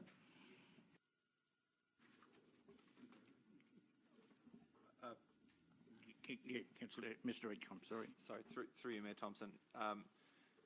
As a result of the bushfires, we've had every single council employee employed within the roads function, as well as its machinery, dedicated to the bushfire function and providing the support to our local agencies that are directly associated with the bushfire effort. We've had 3 months of delays as such with regard to capital works, and the recent heavy rain has further impeded our ability to complete road sealing. That's not to say that there's still been... We had 3 roads sealed last week, 1st Street, 4th Street and to Brook Street in Lithgow. They were asphalt resealed, so we're still progressing as fast as we can, but there have been significant delays, yes.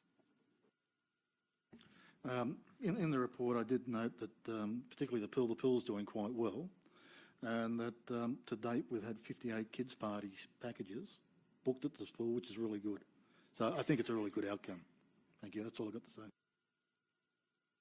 And I've got to say that Mr. Edgecombe does do a full report every week of what's been done as far as works are concerned. Councillor Smith. All I'd like to say is that we've been down on our numbers too. I know that Mr. Edgecombe is currently going through and hopefully to employ 5 new labourers. Am I right? Is it 5? And so that'll boost our work up, and the boys have done a good job under a fair bit of duress.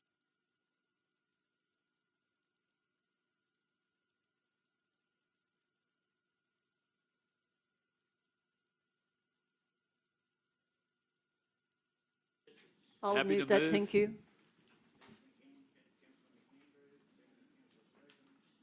Very quick. Mayor, I support all of the requests, and I note some for mental illness workshop, people with disabilities, Portland school musical. There's some great stuff there. The walk and talk, of course,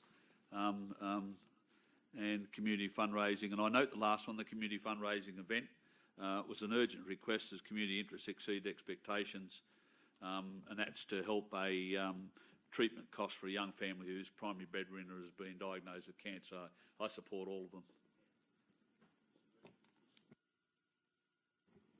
Yes, I think the $1,000 will be well and worth, releasing from the general manager. I think it's there's still $5,000 unused, and I think that there are a lot of community groups out here that are battling at the moment, and to waive some fees, I think it shows a very good will by council.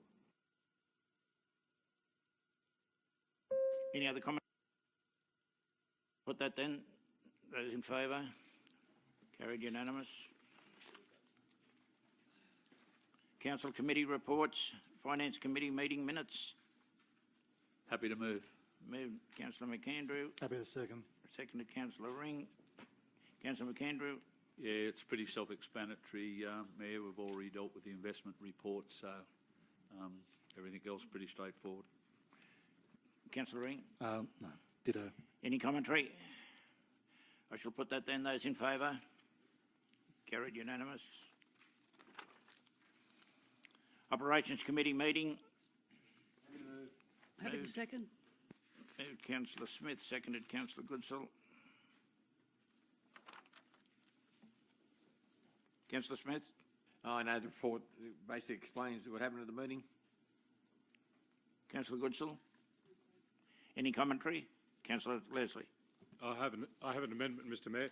I'd like to add a point 3 to the recommendation, and that is that Council note with disappointment the letter received from Mr Paul Toole of the decision of the Department of Education not to be involved with car park facilities at Wallerawang Public School. I also note that in the minutes, but not part of the resolution, it states that community pressure might help assist with the matter to install a car park, and yet the Operations Committee chose to ignore that issue and just receive and note Mr Toole's letter on the matter. I think that's not enough. I think we need to keep the pressure up and just make sure it's included in the minutes of the council resolution. On a broader issue, speaking just to the minutes themselves. Councillor, could we just ask you to read out your amendment again? Sorry. Sorry. Point 3, that council note with disappointment the letter received from Mr Paul Toole of the decision of the Department of Education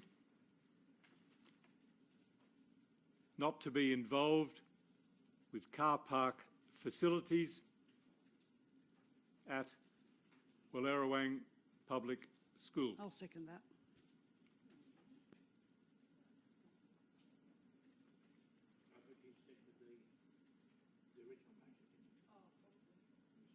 Well, he's looking at adding a third point, so if the mover and the seconder agree, then it's right. Yeah.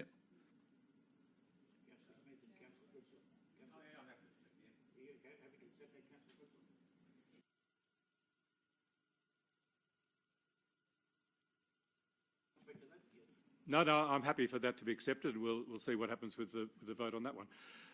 But on a broader issue in the minutes of the Operations Committee generally, there was also raised at that committee meeting the matter of flooding in the Vale of Clwyd.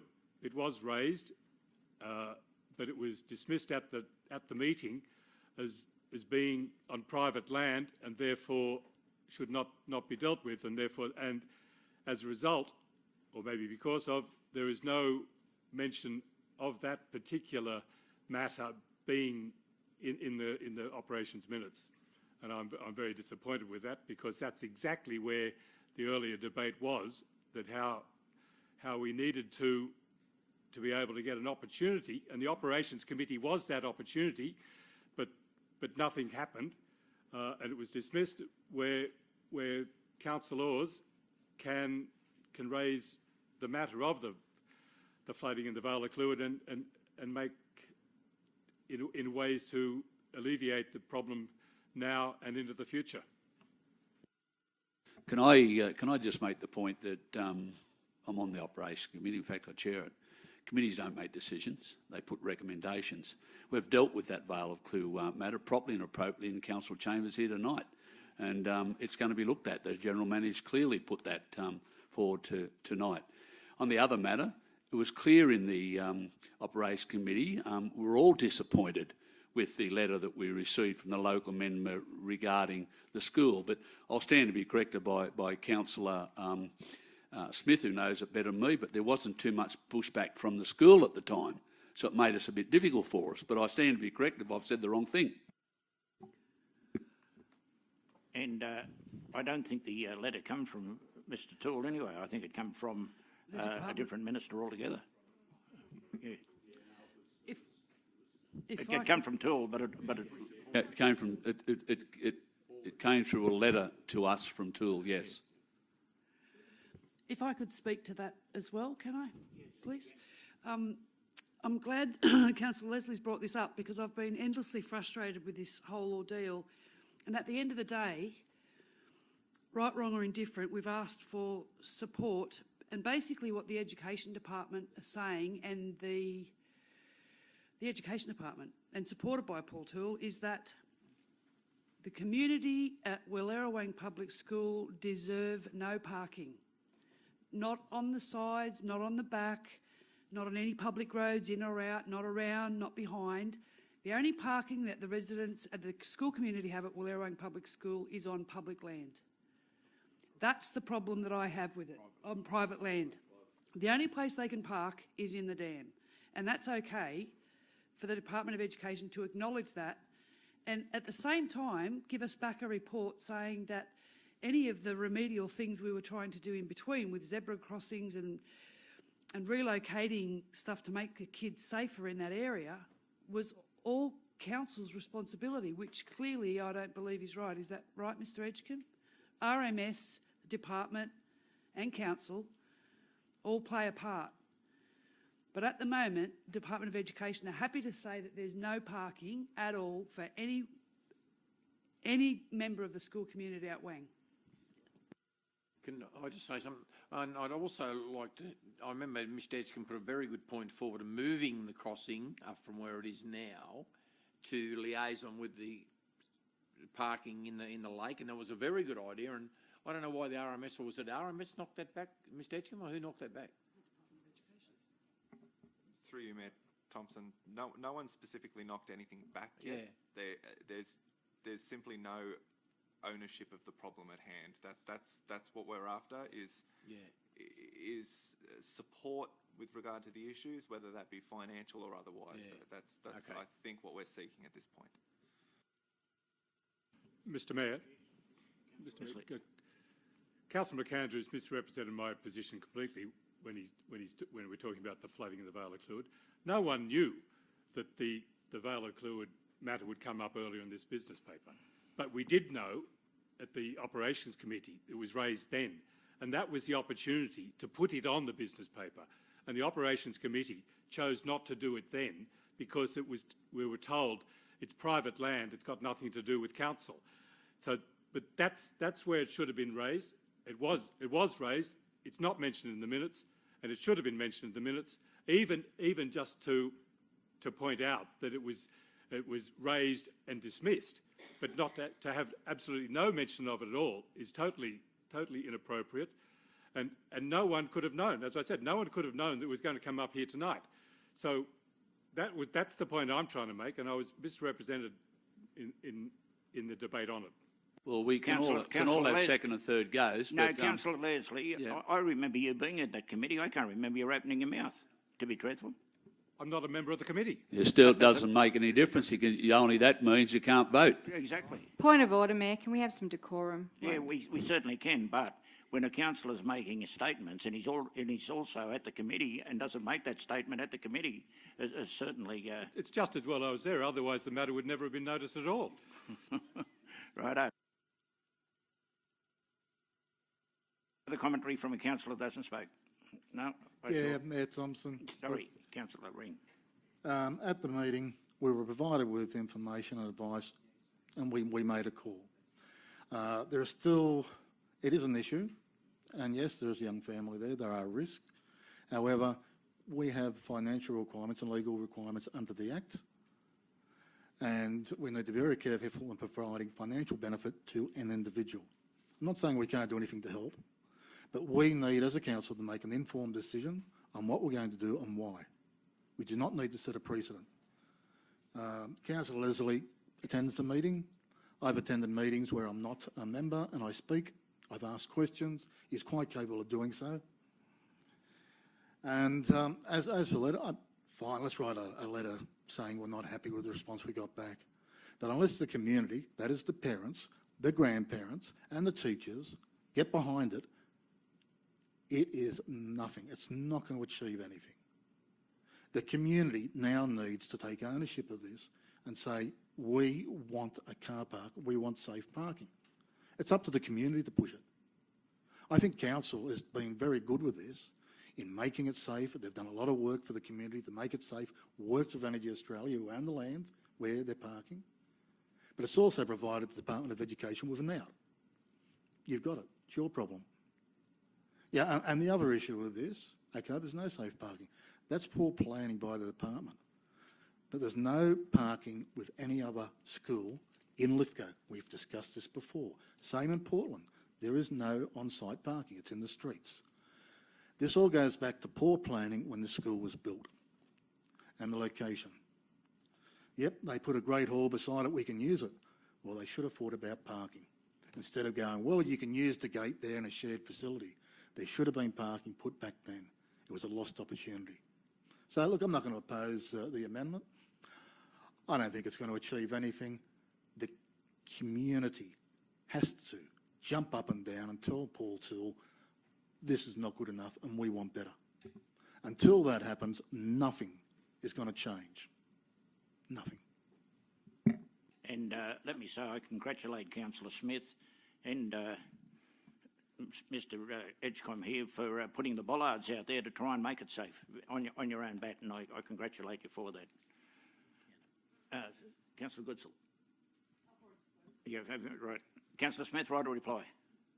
No, only one thing I'd like to say. I'd like to thank the Tower Committee. It's the next item on the agenda, but they've done a great thing by extending the no parking zone on the left-hand side, which is a very big safety issue, as my friend across there, police officer, Mr Goodwin, will tell you. It's an accident waiting to happen, and now you can't park on the left-hand side. Parents will park on the left-hand side, but I know the police are going to blitz it because there's been parents gone to the police over it. I don't want to see any child hurt down there. I've got 3 grandkids go there, and it's not a good place to park. And it's a great initiative the Tower Committee took by putting those no parking signs up. Okay, that's right. Mayor, can I just confirm we're voting on 3 points? Yeah, we're voting on 3 points, yes. Yep. So it was accepted by the mover and the seconder. Yes, okay, so I shall put that then, voting on 3 points. Those in favour? Against? Carried, unanimous. Minutes of the Traffic Local Committee. Happy to move it. Move Councillor Smith, seconded Councillor Goodwin. For you, Mayor, I'd just like to ask Mr Edgecombe why the notification about the signage at the Wang School wasn't put up in the minutes here. Was that an oversight, with the signage being installed, and should that have been in the TALC minutes? I can't see where it's... Sorry, through Mayor Thompson, yeah. You're referring to this no stopping signage at Yeah, School? That went to a committee meeting 2 meetings ago. Okay, so it's just... it's just taken us a bit of time to order the signs and the poles. Also, I have one more question for Mr Edgecombe, if you don't mind, Mayor, is that sign for Mr Dengate about his driveway. We approved that about 5 meetings now, and I know our council staff have been very busy. It's the sign coming from the Wang Police Station saying about his concealed driveway. It hasn't been installed yet, Mr. Edgecombe. That was approved a long time ago. I'll make sure it happens. Okay, Councillor Goodman. Yeah, no, I think it was a good decision moving the signs. I've seen kids get out of at Wang School. I've seen kids get out on that side of the road, and cars parking on the road. So that was a good decision by the TALC to do that. Other than that, that's basically it's. Any all other I've got to say. councillors? Yes, me. Yes, Councillor Goodman. I've got a couple of questions. I did, through you, Mr Mayor, to Mr Edgecombe, I did email you today, Mr Edgecombe. I'm not sure if you had time to get back to me. What I'd like to ask is, at the October meeting, which was the last TALC meeting before this one, there was reference made to the kiss and drop areas. I'd like to know whether that's being followed up, and I'd like to rename it Stop and Drop.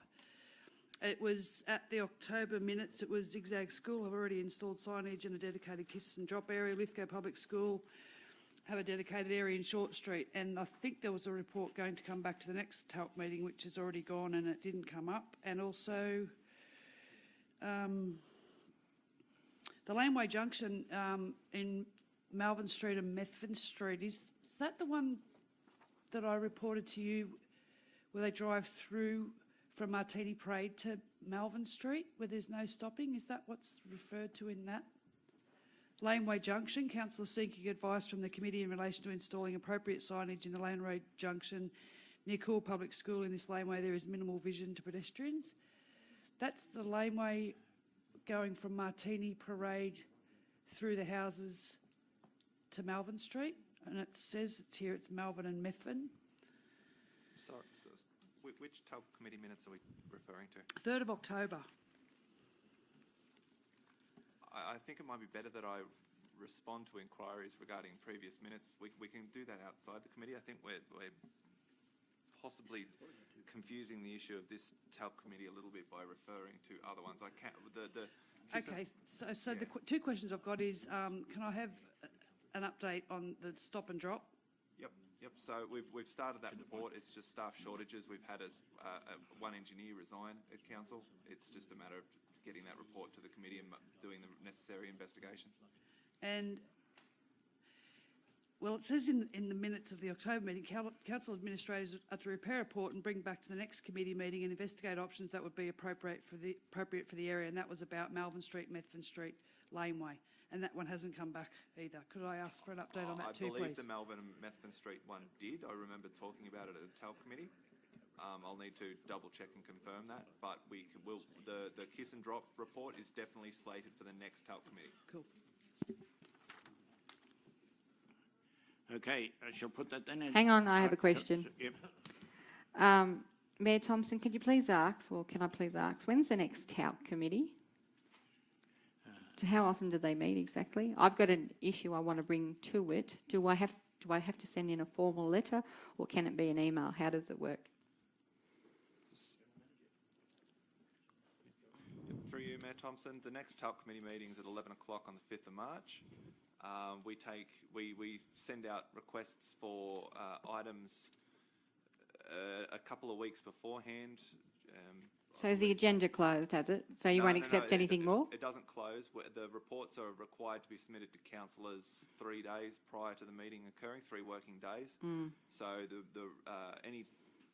any requests for items to be added, I would suggest should be submitted to council no later than the Thursday prior, so 1 week before. So before the 5th of March, so the Thursday before. Do you know what the date is this week? So the 5th of March is the 27th of Feb. Oh, okay. I might not get it. Okay, thanks.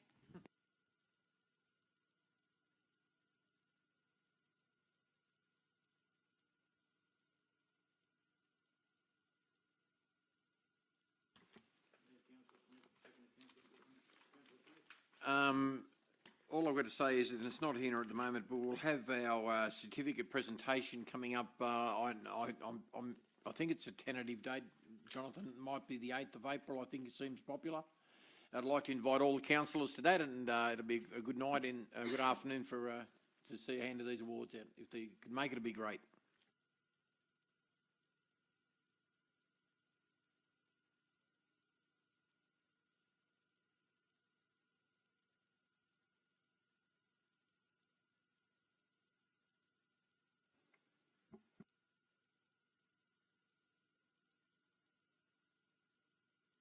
Mayor, just one.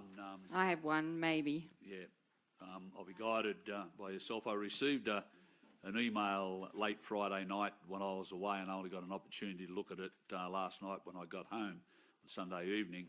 And I don't know whether it's urgent or not, because I'm not sure where this work is up to, but it relates to proposed shared pathway that we're putting in in relation to the Farmers Creek Precinct Master Plan.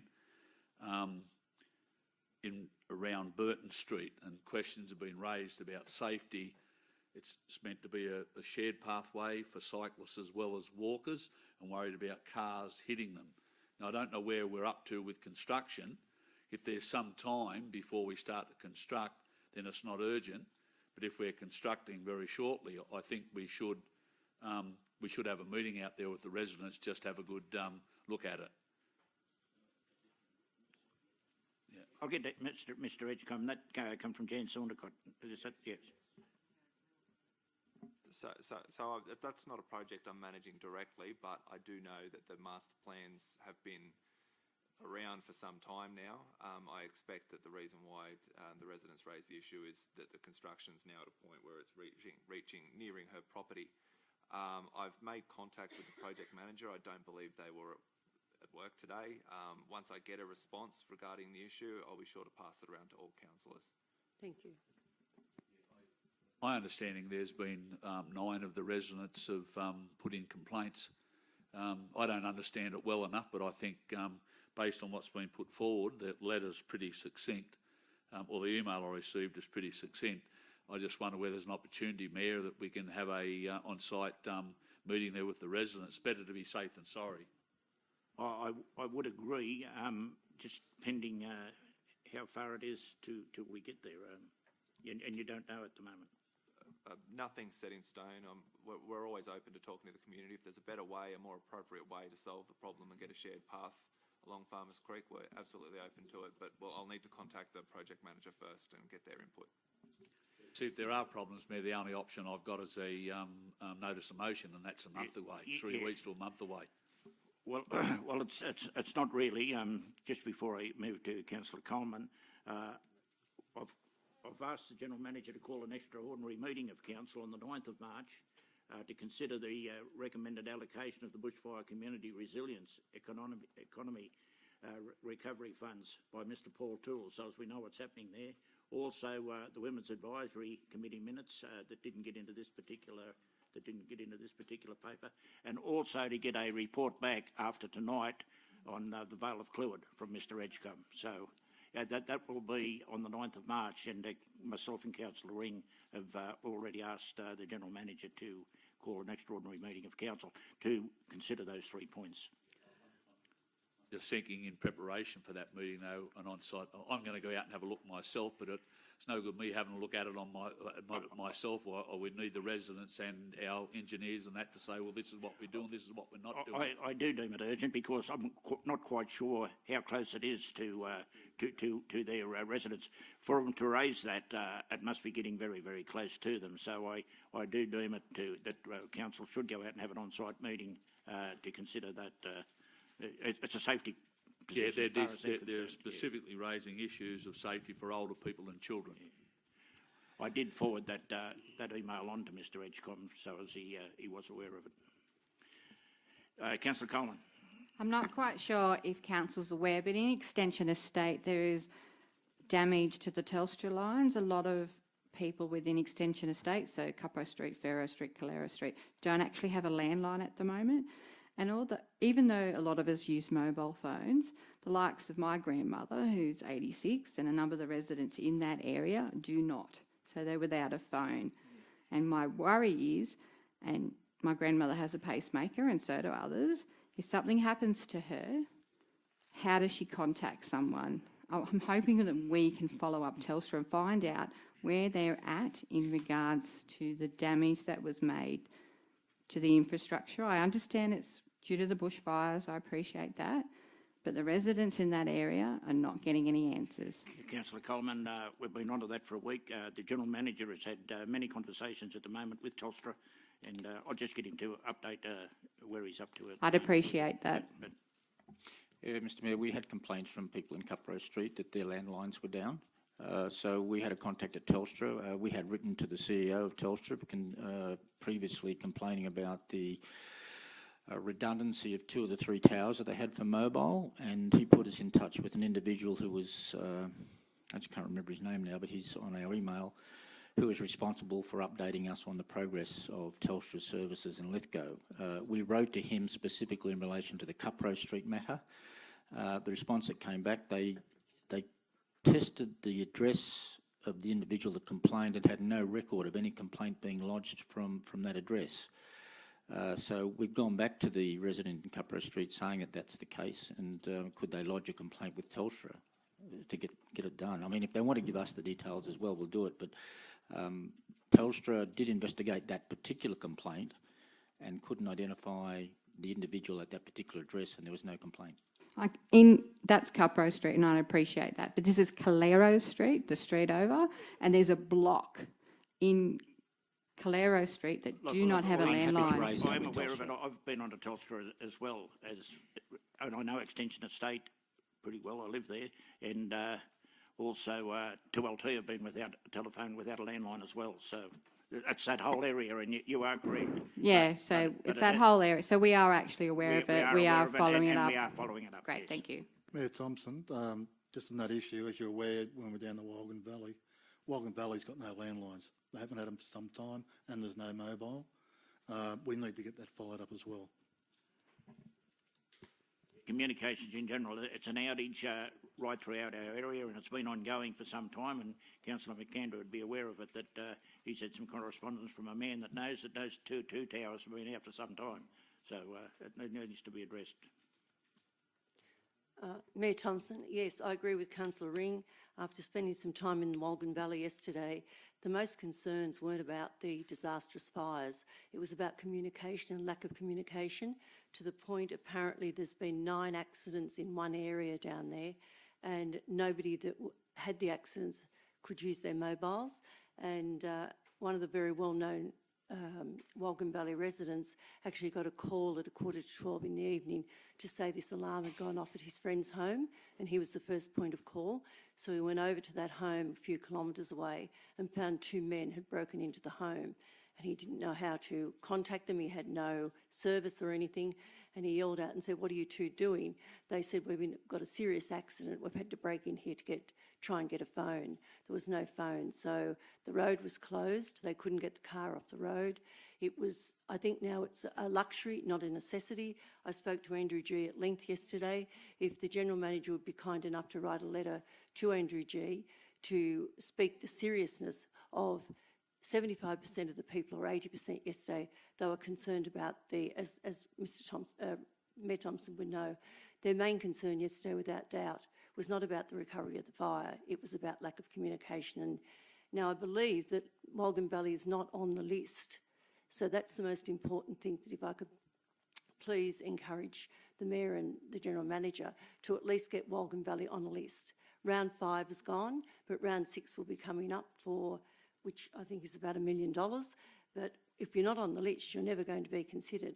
And because it's such an amazing tourist attraction, one would wonder why with the road, and it's no offence to Jonathan, it's just a windy road, to Mr Edgecombe.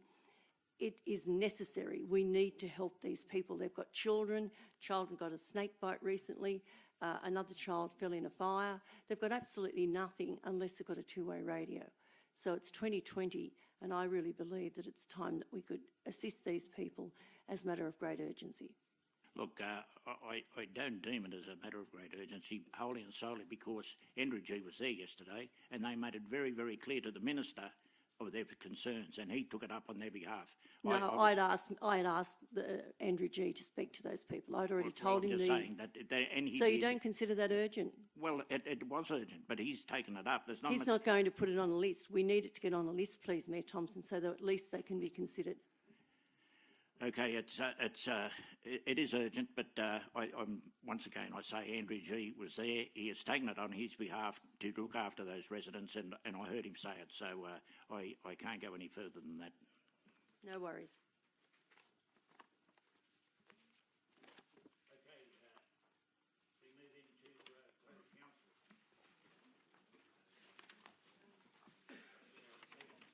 Move that way, Mayor. Could we just have a 5-minute break, if that's okay?